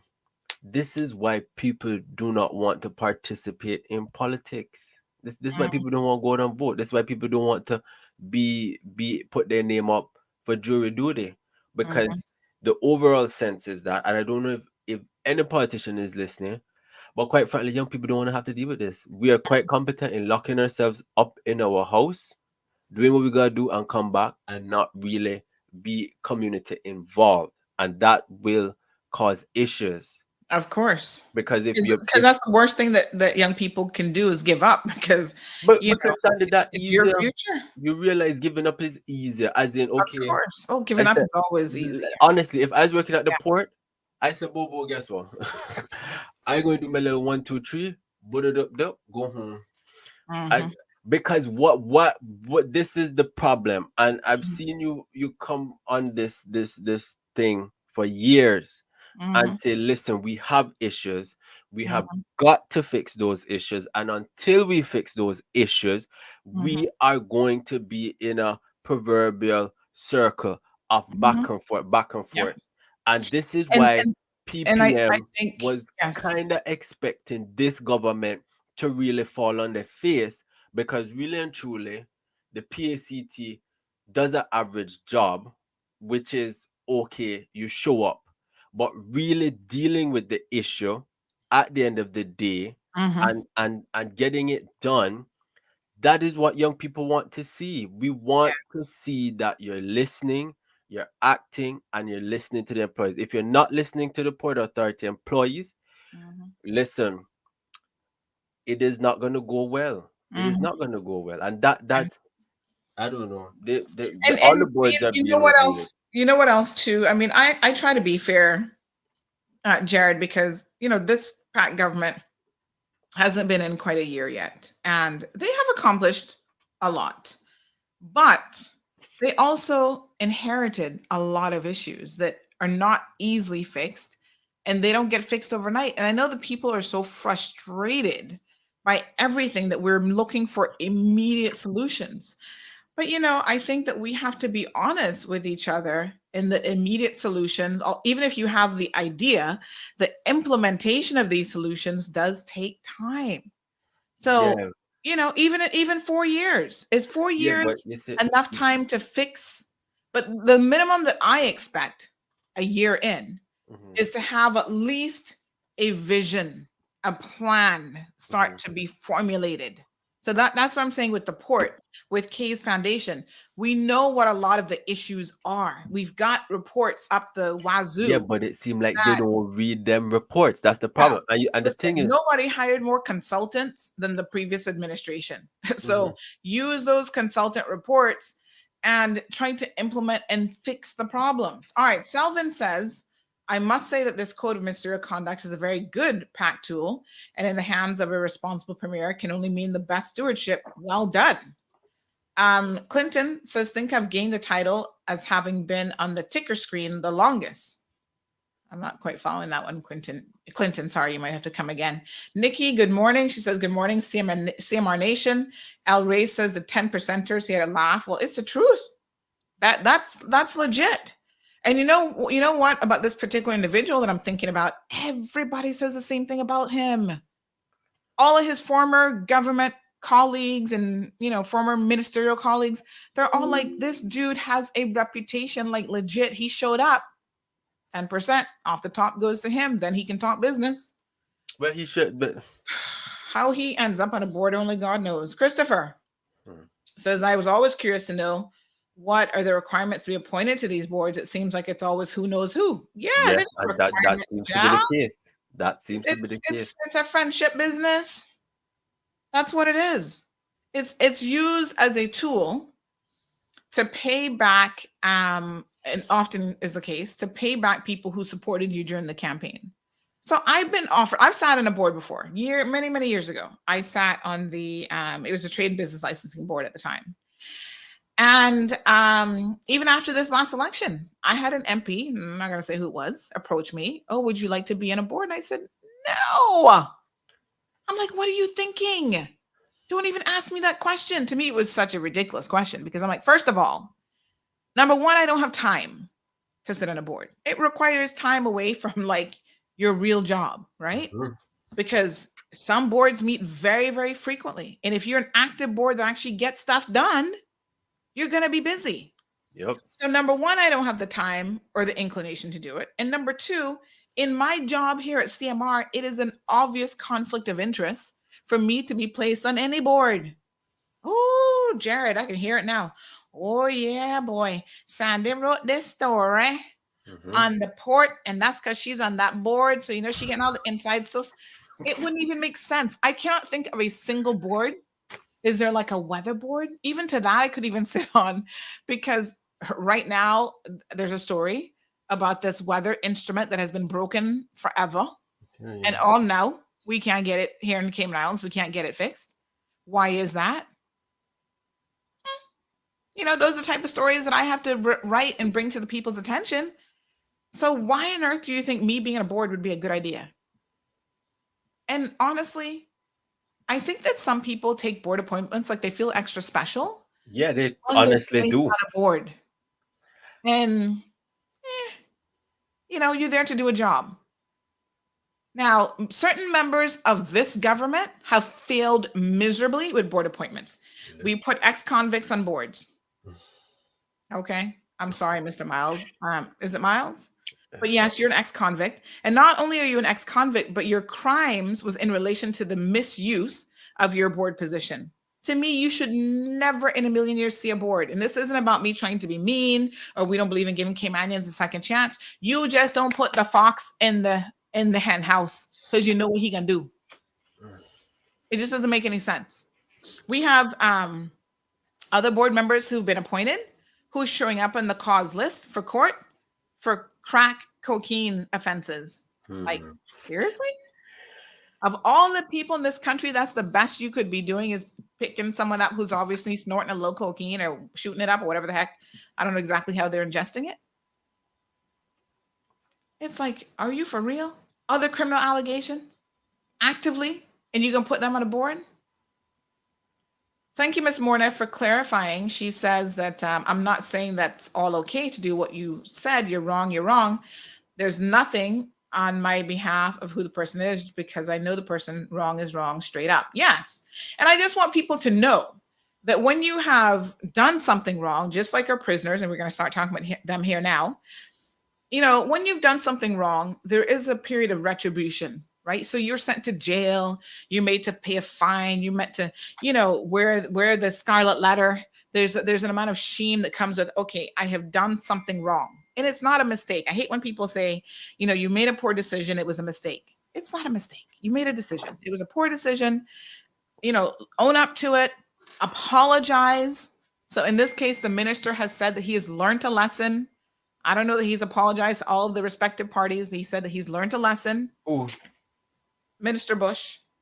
Oh, I thought you were talking about Minister Byrne because Mr. Bernie Bush. Oh, okay, yeah, that's good, Bernard. We'll take that, but you know,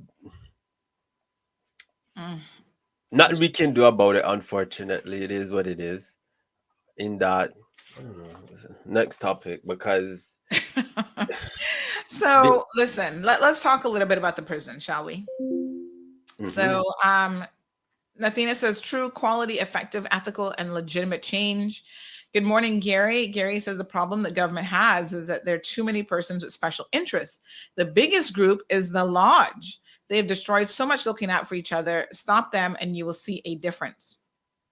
Well, I don't know if it's lodge or come say, carry, say, me and you, buddy, bosom buddies or whatever.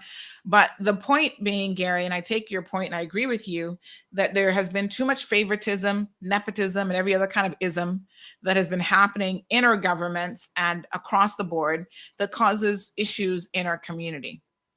And that's one of the reasons that people will argue, even on the police force and other things, you know, we keep saying, oh, we need Caymanians, we need Caymanians. The expats say, hold on a second. When we put Caymanians in these jobs, that's when we start to have a problem. Because you guys, aka Caymanians, are not capable of holding each other accountable. You know, you can't go and arrest someone because, oh, that person's my brother, my cousin, my this, my that, whatever.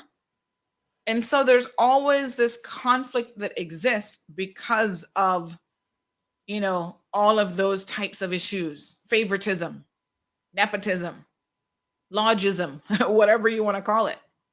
So I know that this concept of the lodge, I don't really know a whole lot about the lodge. I know that it exists. People are lodge members. The other day we actually found a lodge ring. Somebody misplaced their lodge ring. You know, they would have been fined probably a lot for that. I don't know how they hold people accountable, but lodge is just a networking organization, folks. And a lot of people who are in lodge, they do look out for each other. They're business people. Now, here's what one interesting observer had to say. They made this observation. And they said the following. So they have made the point that the PAC government has now established clear guidelines and rules for how ministers should conduct themselves. It was determined that the minister crossed the line, so he's being held accountable. Contrast that now with the senior levels of the civil service is managed and allowed to behave with no accountability or no consequences equals no accountability. And they say, for example, Chief Officer Eric Bush has been the subject of a recent Auditor General's report for breaching provisions in the Constitution. The Public Service Management Law and Public Service Finance Law outlined in the AG's report. His boss is actively seeking to protect him, clear him, and defend all allegations outlined in the report because we know the highest levels of the civil service is working effectively or properly, and they put that in quotations. And no one ever makes big or expensive mistakes that cost taxpayers and the country. When will the top levels of the civil service be held accountable in a transparent manner? So as people suggested to do reviews on chief officers. But that person makes a good note because over the year we have seen certain or alleged chief officers get in trouble with the law. So that would raise reasonable concern. And they are public to a degree, not public figures, but they work at a high level, senior level. So we will be watching the chief officers for the respective ministries. I will be putting that into, and that squarely falls Well, on, here's the problem. The political arm, as we've seen this morning, cannot hold them responsible. That would be yes, because outside it of goes their to the remit. DG. So the only person that can do that is either the deputy governor or the governor. Yeah. Now, I believe, this is what my sources tell me on the Mall Road, that there is an ongoing investigation as it relates to Mr. Bush and some of his actions. So now this being Eric Bush. So I don't know where that investigation is. I don't know if that investigation has concluded, if we're going to get a report anytime soon. But I think there are times that things are happening that we have to allow the process. So we have to allow the investigation to take part, to take place. And so, I cannot jump the gun on this one at all, because quite honestly, I think it's a wait and see sort of situation. That report is coming. Okay, well, I'll wait for that, report. Me dear, we're You all were waiting. saying something about prisoners. Yes. So let's talk about the prisoners. So, back in February, the prisoners called, and we had a show where they were calling in and they were expressing some of their concerns specific to COVID and how they were being treated.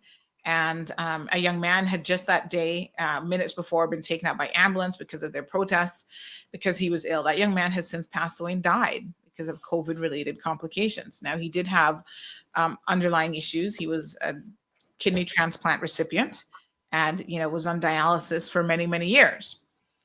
So their concerns continue to mount. And what the prison's response did after that show is that they blocked the prisoners from being able to contact me. On the one hand, I think, right. Should prisoners be able to have a talk show access from the prison? I mean, they can obviously pick up the phone and simply call in.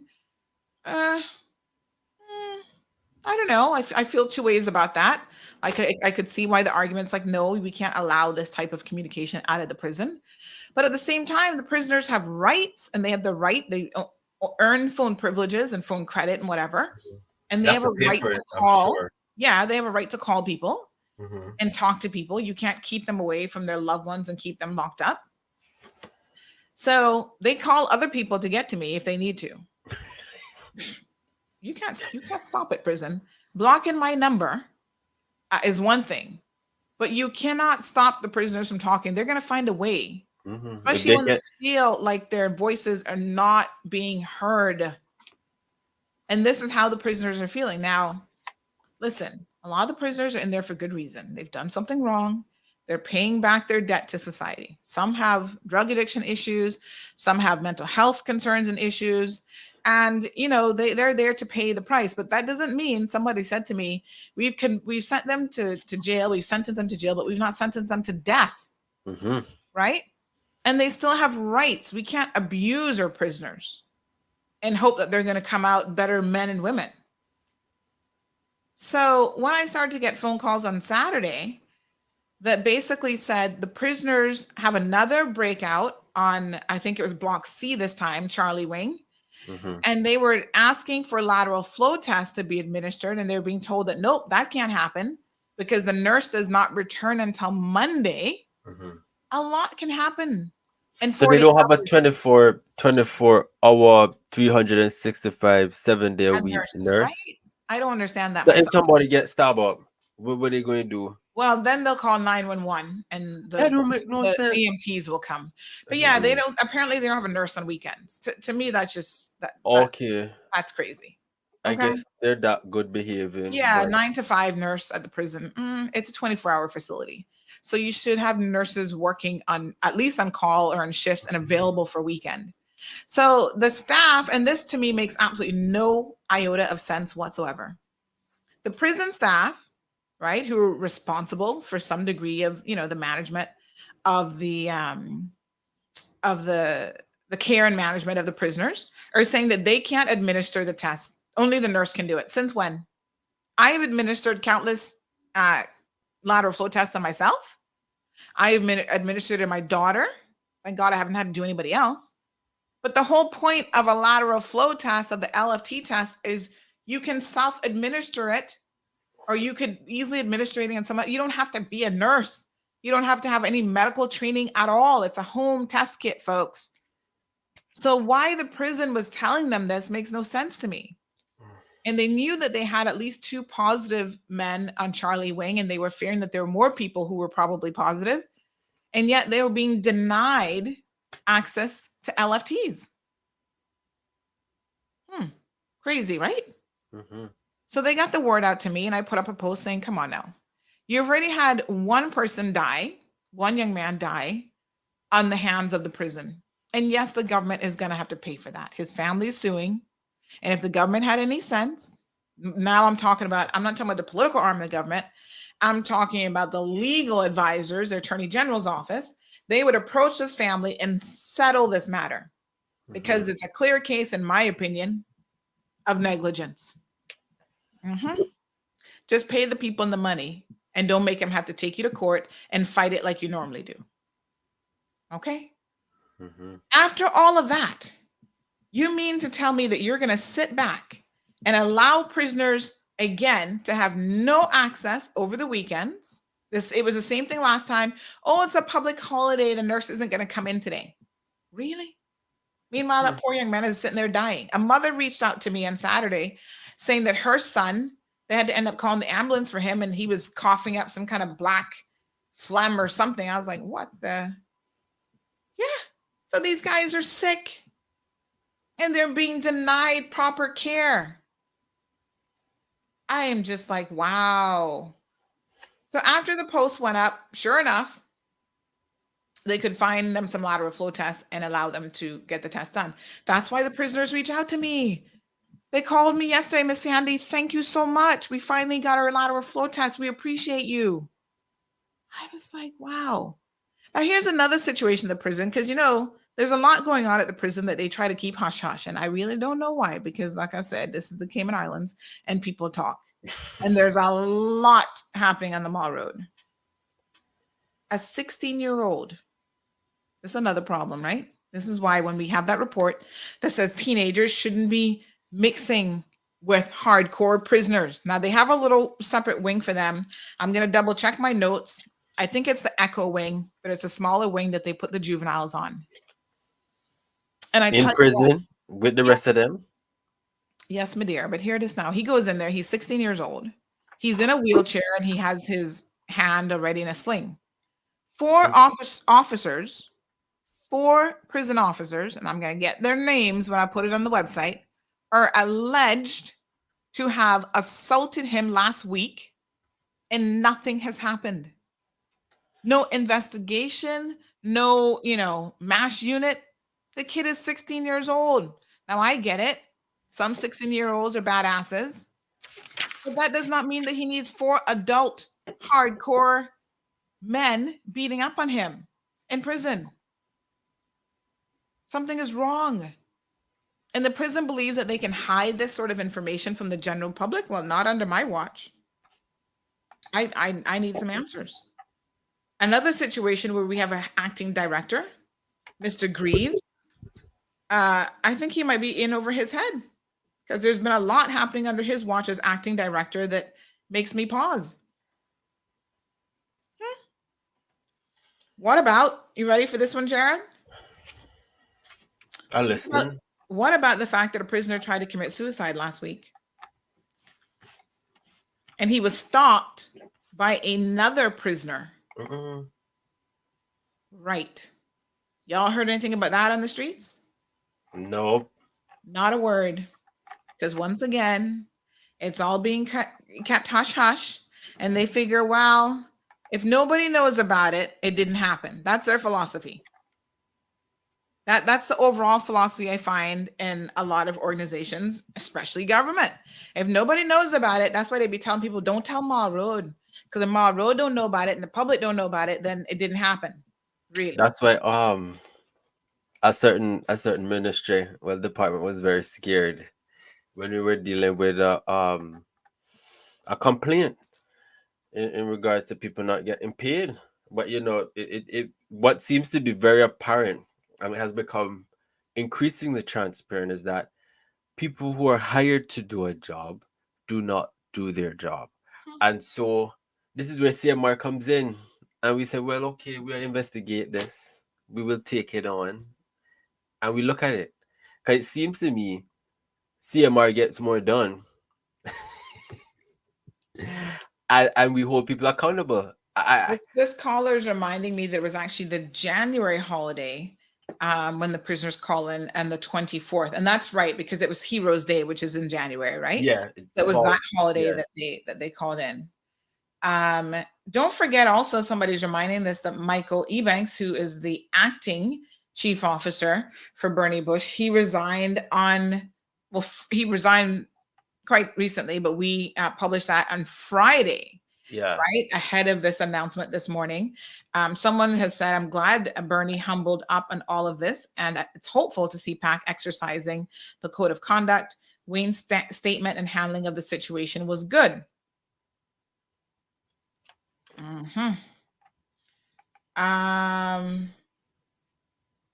We have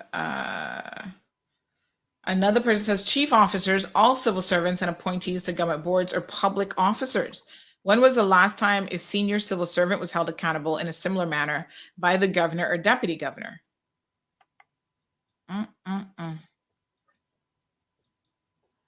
Yeah, they always seem to get a slap on the wrist. Someone else says, hold them accountable. Yes, the power in the people is greater than the people in power. Yeah, because we're going to have to investigate. I'll be looking at the chief officers. You know, everybody's a chief up in government, up at that level. If he's not a chief, you're a deputy chief, you're an acting chief. So if everybody going to be a chief today, Jared will be doing a report on all the chiefs, because, you know, this lends good to oversight. You know, I haven't seen PACC come in yet. Lord have mercy. And the thing is, you know, I know you said that a prisoner wanted to commit suicide, but haven't we been down this road? Haven't we seen the rise? Haven't we been trying to resolve this issue? Because as far as I'm concerned, if the mental health facility isn't put up by the end of this year, we're going to have a problem. We're going to have a serious problem, and it's a looming problem. But children or minors should not be mingling with the prison. With their response, sorry to cut you, Jared, but their response after the young man went to the hospital, this is the one now who tried to hang himself. No, after the suicide attempt, right?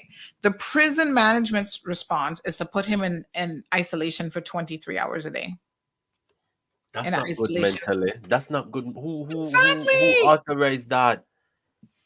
I wonder, did the prison director, and you know, they're supposed to have a psychiatrist there. I don't know if they still have any, because remember, they kept having sex with the prisoners. So I don't even know if there's any of them left.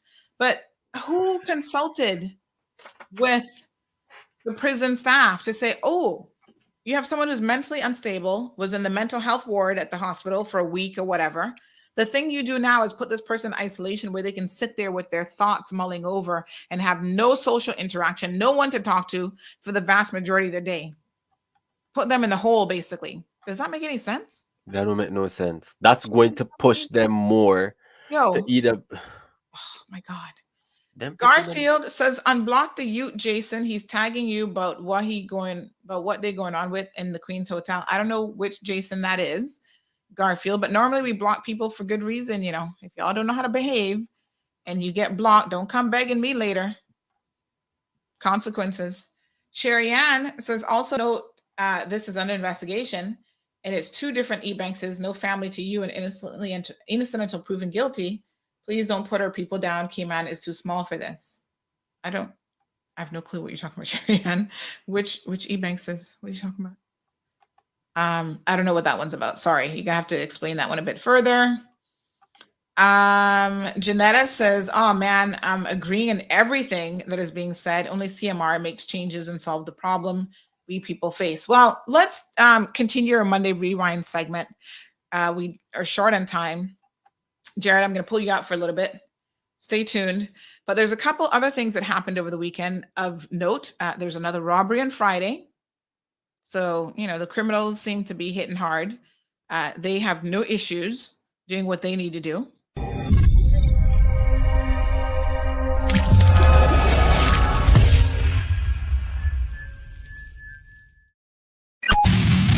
for Monday Rewind. The Cold Hard Truth's Monday Rewind show recaps the weekend's news and events so you don't miss a beat. Don't miss out. All the weekend's source, news, gossip, and well, it wouldn't be a weekend recap show without traffic accidents too. Cayman Marl Road is Cayman's #1 news source and has the island's hottest morning talk show. It's the hottest. Make sure you don't miss a beat with Monday Rewind. Rewind. Tune in every Monday from 7:30 a.m. on both YouTube and Facebook.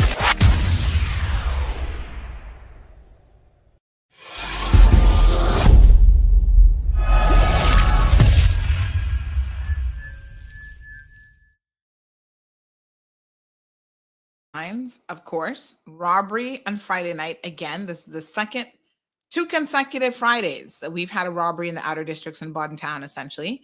Last Friday, they hit the Jan Money transfer behind Savannah gas station.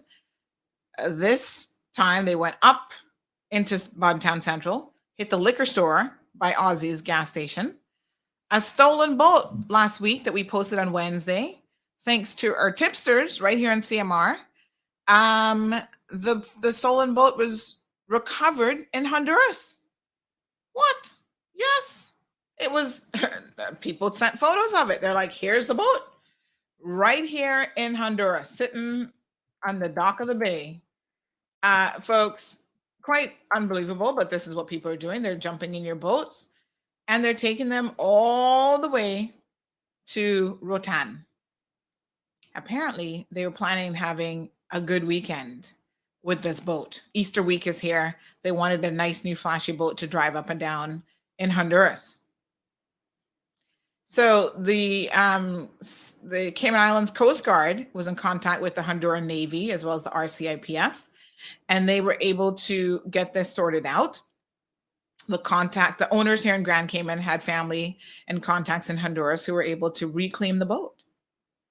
So good on them. And thanks for the tipsters who sent us. We received messages on WhatsApp and other places who were able to send us information all the way from Honduras. They were contacting us saying, this is what's going on. What a hot mess. So thankfully that stolen boat was recovered. We mentioned earlier that the young teens who had gone missing from the children's home are now safe and back. Again, the children's home really needs a new board. I'm sorry, but they need a new board. They need some new management.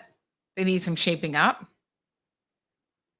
And other weekend Monday Rewind news, Aaron Jarvis did well at the Masters, but not well enough to continue. So he got, it ended on Saturday. But still, job well done. First Caymanian to go to the Masters, which is an amazing feat. The CONCACAF qualifiers were this weekend as well. So the senior women's national team, they got beaten by Jamaica, child. The Reggae girls handed it to them 9-0. Wow. Well, I guess in this case, you're going to get points for showing up, child. It's tough. Because those teams, they practice a lot, they play a lot, they get a lot of experience. So I suppose the more our teams play individuals like the Reggae girls, some of these people in other countries, they do that full time. It's not a part-time gig for them. So they have the ability to put in a lot of work. So congratulations to the Jamaican team. And all I can say for the Cayman senior women's national team is keep your chin up and keep at it. Power outage. We had a couple on Saturday. There's a power line. I don't know what caused the power line in Bodden Town. It was down Beach Bay area, but it made power go out a couple times on Saturday. And the lines, as poor CUC was trying to get it fixed. UMC is the company actually that does all the repairs and stuff like that for CUC. But while they were out there trying to get it fixed, the traffic going to the eastern districts was backed up all day long. It was unbelievable. Baliki says accountability, yes. Honorable Premier, you've done the right thing. But when is someone going to hold the attorney general accountable for a number of things, including giving out legal work to the private sector without following tendering procedures? Baliki, you know something that I'd like to ask in relation to that? The former, what would he have been now? He was the head of the DPP's office. Remind me of his name. Little guy, kind of shrimp-like in size. Patrick Moran. Yes. Right? So he left. He resigned under some very, very interesting allegations against him and how he was running that office. Allegations in the DPP's office of all sorts of prejudices and everything else.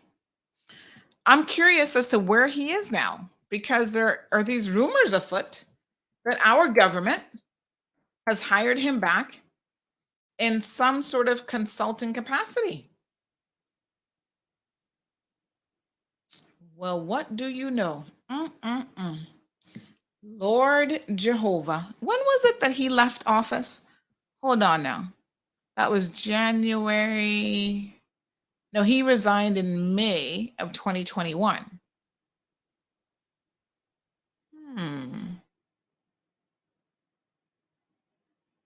Yes. Okay. So, you know, we love a good Google. Thank the Lord for Google, because Google's our friend. And so I was just Googling him because this rumor has been afoot for quite some time, and I've been trying to figure it out. And look at this, lo and behold, look at what LinkedIn has to say about the situation. So according to LinkedIn, he is a senior policy advisor for the Cayman Islands government on contract for the past 6 months. So it seems to me that the rumors are true. Somebody is reminding me of the time. Thank you so much. We have to bid adieu to our radio listeners. Thank you guys very, very much for tuning in. And we will continue the conversation ever so briefly with everybody else, because this is shocking. So he is working for government. Where? As a senior policy advisor. Are you kidding me? Folks, on the radio, Bobo 89.1, you guys have a fantabulous day. Thank you for tuning in to another episode of The Cold Hard Truth on Bobo 89.1 FM. Cayman's #1 talk show is live weekdays from 7:30 a.m. Never miss an episode again. Watch anytime on CMR's Facebook and YouTube channels for the latest show episodes. Don't forget to follow us online on our social media channels. And visit CaymanMarlRoad.com for all the latest news and community happenings.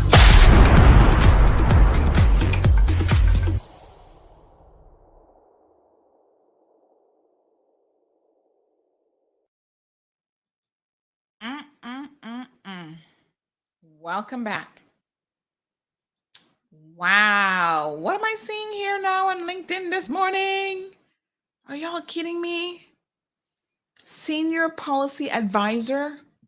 Where? Advising government on matters including public law, laws governing statutory authorities and government-owned companies, and administrative law.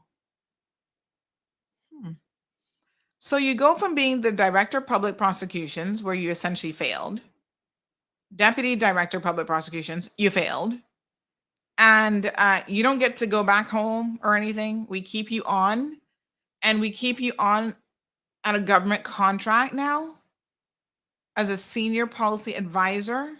Was that position advertised? To Baliki's point, did any Caymanian get the opportunity to apply for that position? No, sir. And given his record at the DPP's office, which cubby hole do they have him working in as a senior policy advisor, where he does not have any contact with the very people that he might have been, bullying is what they claimed. They said that work environment was toxic largely because of him. Under his leadership, he allowed it to happen. And he was part of the problem. This is what the employees at the DPP's office have alleged in open court. Now, y'all know that when we talk about the people at the DPP's office, they run to the police and they lodge a criminal complaint against us. This is an active situation right now.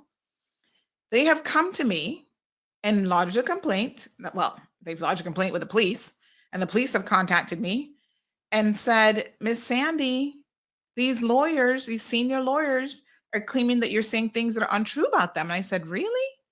Because those were things that were discussed in an open court of law during a criminal procedure. Those were the allegations made against them. That's pretty much what I said.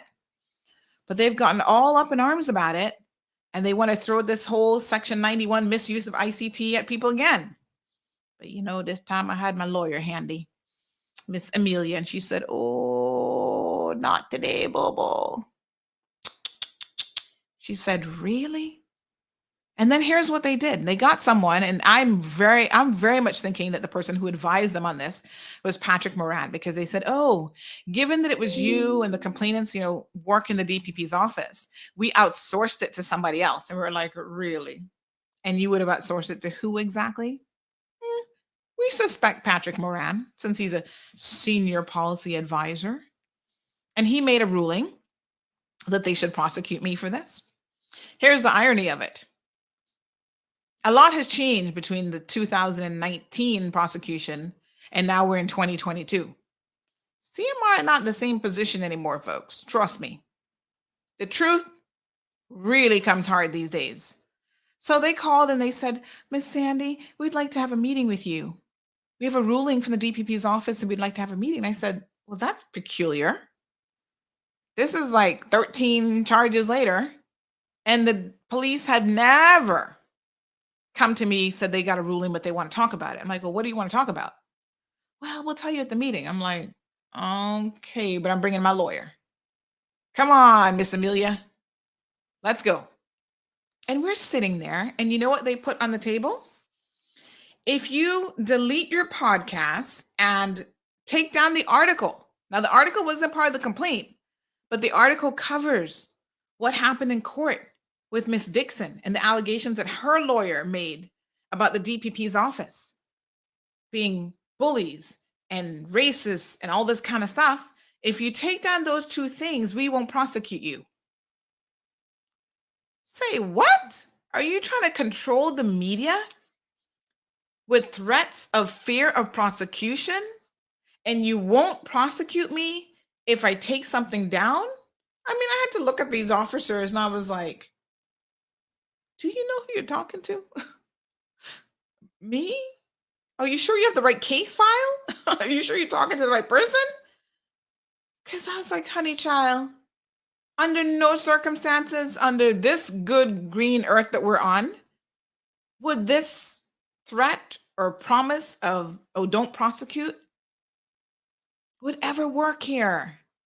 I'm like, but I'm thinking, this sounds like media control. I was like, do you know how this sounds to me? You're trying to dictate to the media a court case that we covered, what we can say and what we can't say, what I can say on this show, and in exchange, you're willing to broker a deal?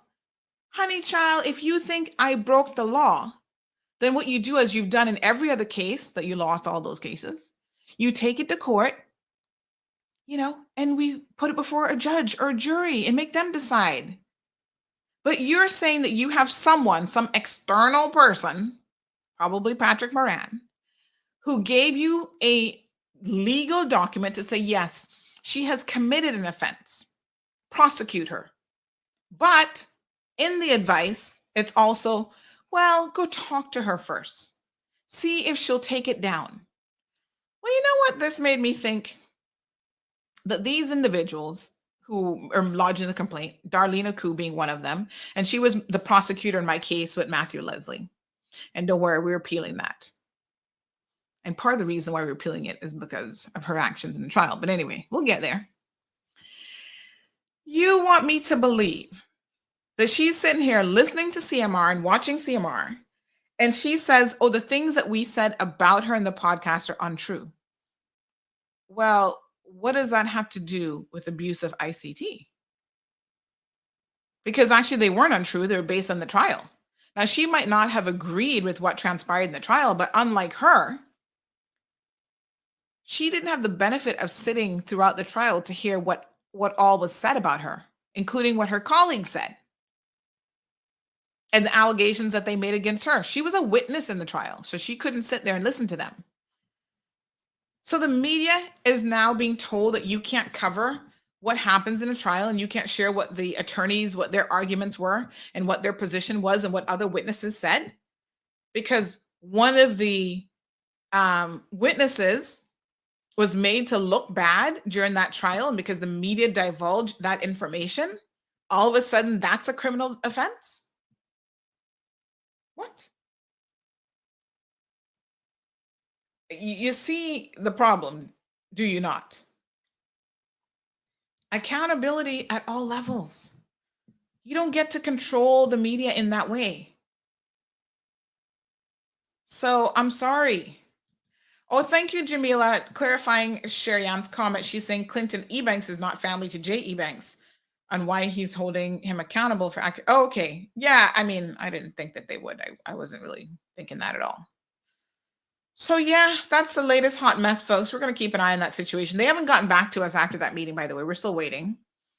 Amelia was like, maybe you guys need to go away and get another advice. Get another, I don't know who gave you this one, but do a little bit of research. See where Miss Sandy's comments came from that she made. And then there's fair comments. This is my opinion on this show, folks. So Janique says that these types of issues exist no matter what the nationality. Yes, but I think what happens is when you have too many concentrations of any nationality in a particular system, you're going to have problems. So at the prison, for example, we have a large contingent of Jamaicans working at the prison. That's a problem. We need diversification. We need to diversify it. Same thing in the police. People are going to look out for each other. And sometimes the only reason that they're looking out for each other is because you're from Yard, or you're from the UK, you're my British pal, and we're going to go to the pub a bit later on and have a drink or whatever. So, a diversification ensures that type of thing is less likely to happen.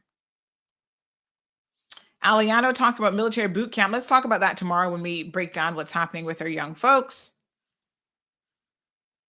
Miss Darlene says maybe all these higher ups for prison must be put in isolation for all the issues that have been going on there and maybe still going on at the prison, to let them know how it feels like to be in isolation when you have a mental health issue. Jean, thank you so much for the reminder about the time. I had forgotten to restart when I had to quickly log out. I forgot to restart my little clock that's in front of me. Yeah. Magdalene says they're probably paying him more. I wouldn't doubt it. I wouldn't doubt it at all, Joe. Only in the Cayman Islands. When he first left, we had gotten wind that he was somehow working in the governor's office, and we did reach out to them. The governor's like, no, that has nothing to do with us. But it wasn't far from the fact that he's a senior policy advisor. And I would like to know what section of government. So I'm going to ask them the question again. And I hope this time they don't skirt around the answer, but instead they give a direct and real response. Good morning, Miss Lucille. She says, I have a good handshaking. I'm curious to look for him whenever I get home. He said something about young people locking up in their house, ready to give up. He knows what he is talking about. Thanks to you, young man. I'm looking in your face. And also, Sandy, right now, love you, my son. Which comment was that? That was your comment, Jared? Yes. Yeah. Okay. My comment about just giving up on this government. Okay. Dinner ready. All right, folks. That's our program for the day. I wish all of you a beautiful day. Little Miss Gianna is out of school today, so I'm going to be at home. At home mommy for the day. So exciting. But she's out of school. Well, this week is, you guys know, Easter, but she actually had an Easter camp that she was going to be attending. But she's out of school because she's supposed to go to the dentist today. She's going to have a little bit of a dental procedure. So she got a shaky tooth already in the front. Cannot believe it. And it's been bothering her and it's a little bit sore. So the doctor said, you know what, he can just take it out and it'll make the adult tooth pop in quicker and it'll be less discomforting for her. And then she's also got some little work that needs to be done on some of the tooth. So they're going to sedate her. And daddy took her this morning and, all that kind of stuff. So he's going to be home probably relatively soon with her. And she can't fall asleep for a couple hours. So like you have to keep her awake because after she's been sedated, sometimes kids have issues with like breathing or whatever afterwards. So we want to make sure she stays awake. It's like when you have a concussion, you can't sleep, same sort of thing. So we got to keep her awake and just make her comfortable, get her some little yogurt or smoothie or whatever, because she couldn't eat anything since midnight. So she didn't have any breakfast, but she's a little trooper. I'm like, you can do this. So I'll soon get the full report on how she did. So keep her in your positive thoughts and prayers this morning. Kathy says that they need to take the old broom and sweep out all the old dirty people from prison. It's been going on for far too many years and the prison needs a cleanup. And I agree that the prison needs a cleanup. Believe me, you. So someone says, I'm here listening in my bed before I go see my doctor later on. I got a question for you about your lawyer. Do they take on a case if I want them to sue? Ooh. This is a fall and slip. Oh, I got the perfect lawyers for you, honey child.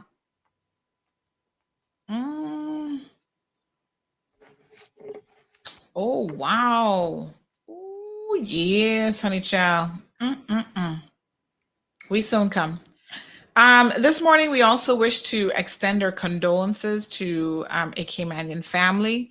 It's always very, very sad when people pass away. We all have to go down this route.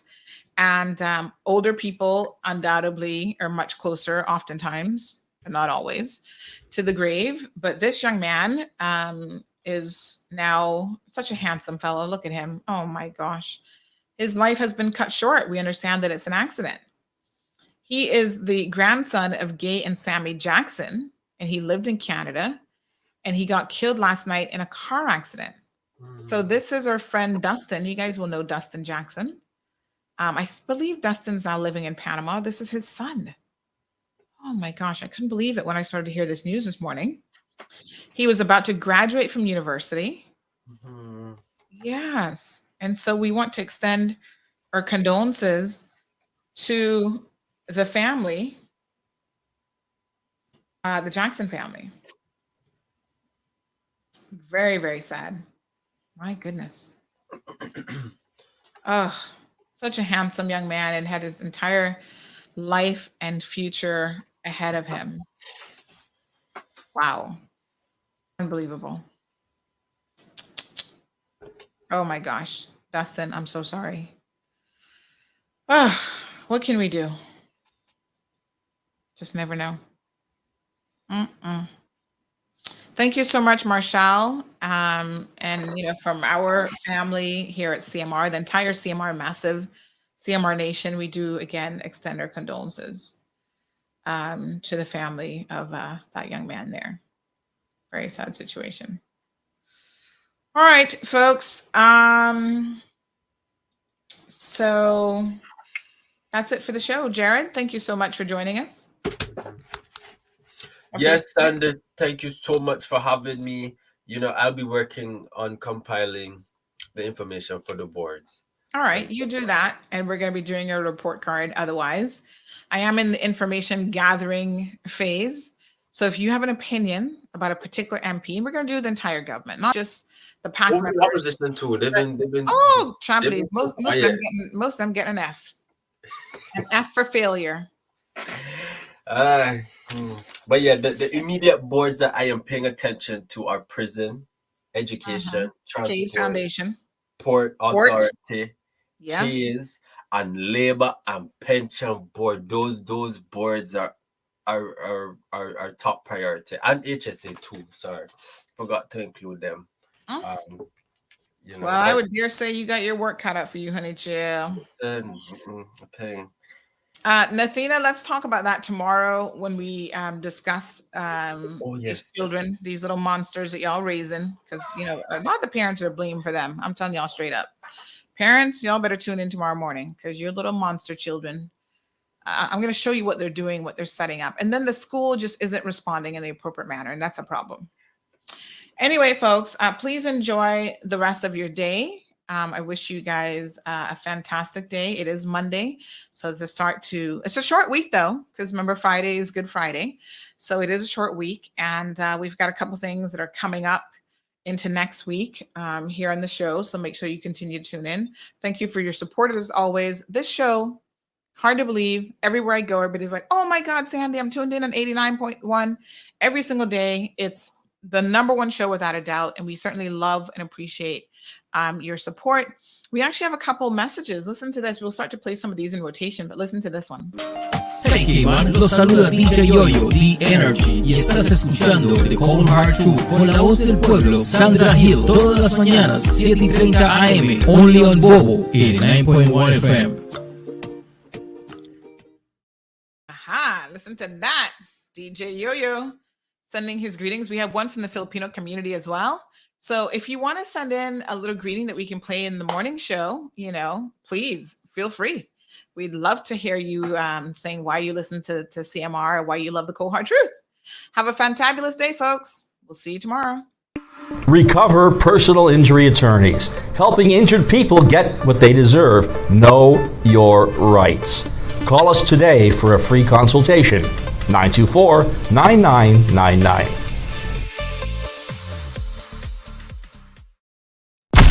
Thank you for tuning in to another episode of The Cold Hard Truth on Bobo 89.1 FM. Cayman's #1 talk show is live weekdays from 7:30 a.m. Never miss an episode again. Watch anytime on CMR's Facebook and YouTube channels for the latest show episodes. Don't forget to follow us online on our social media channels. And visit CaymanMarlRoad.com for all the latest news and community happenings.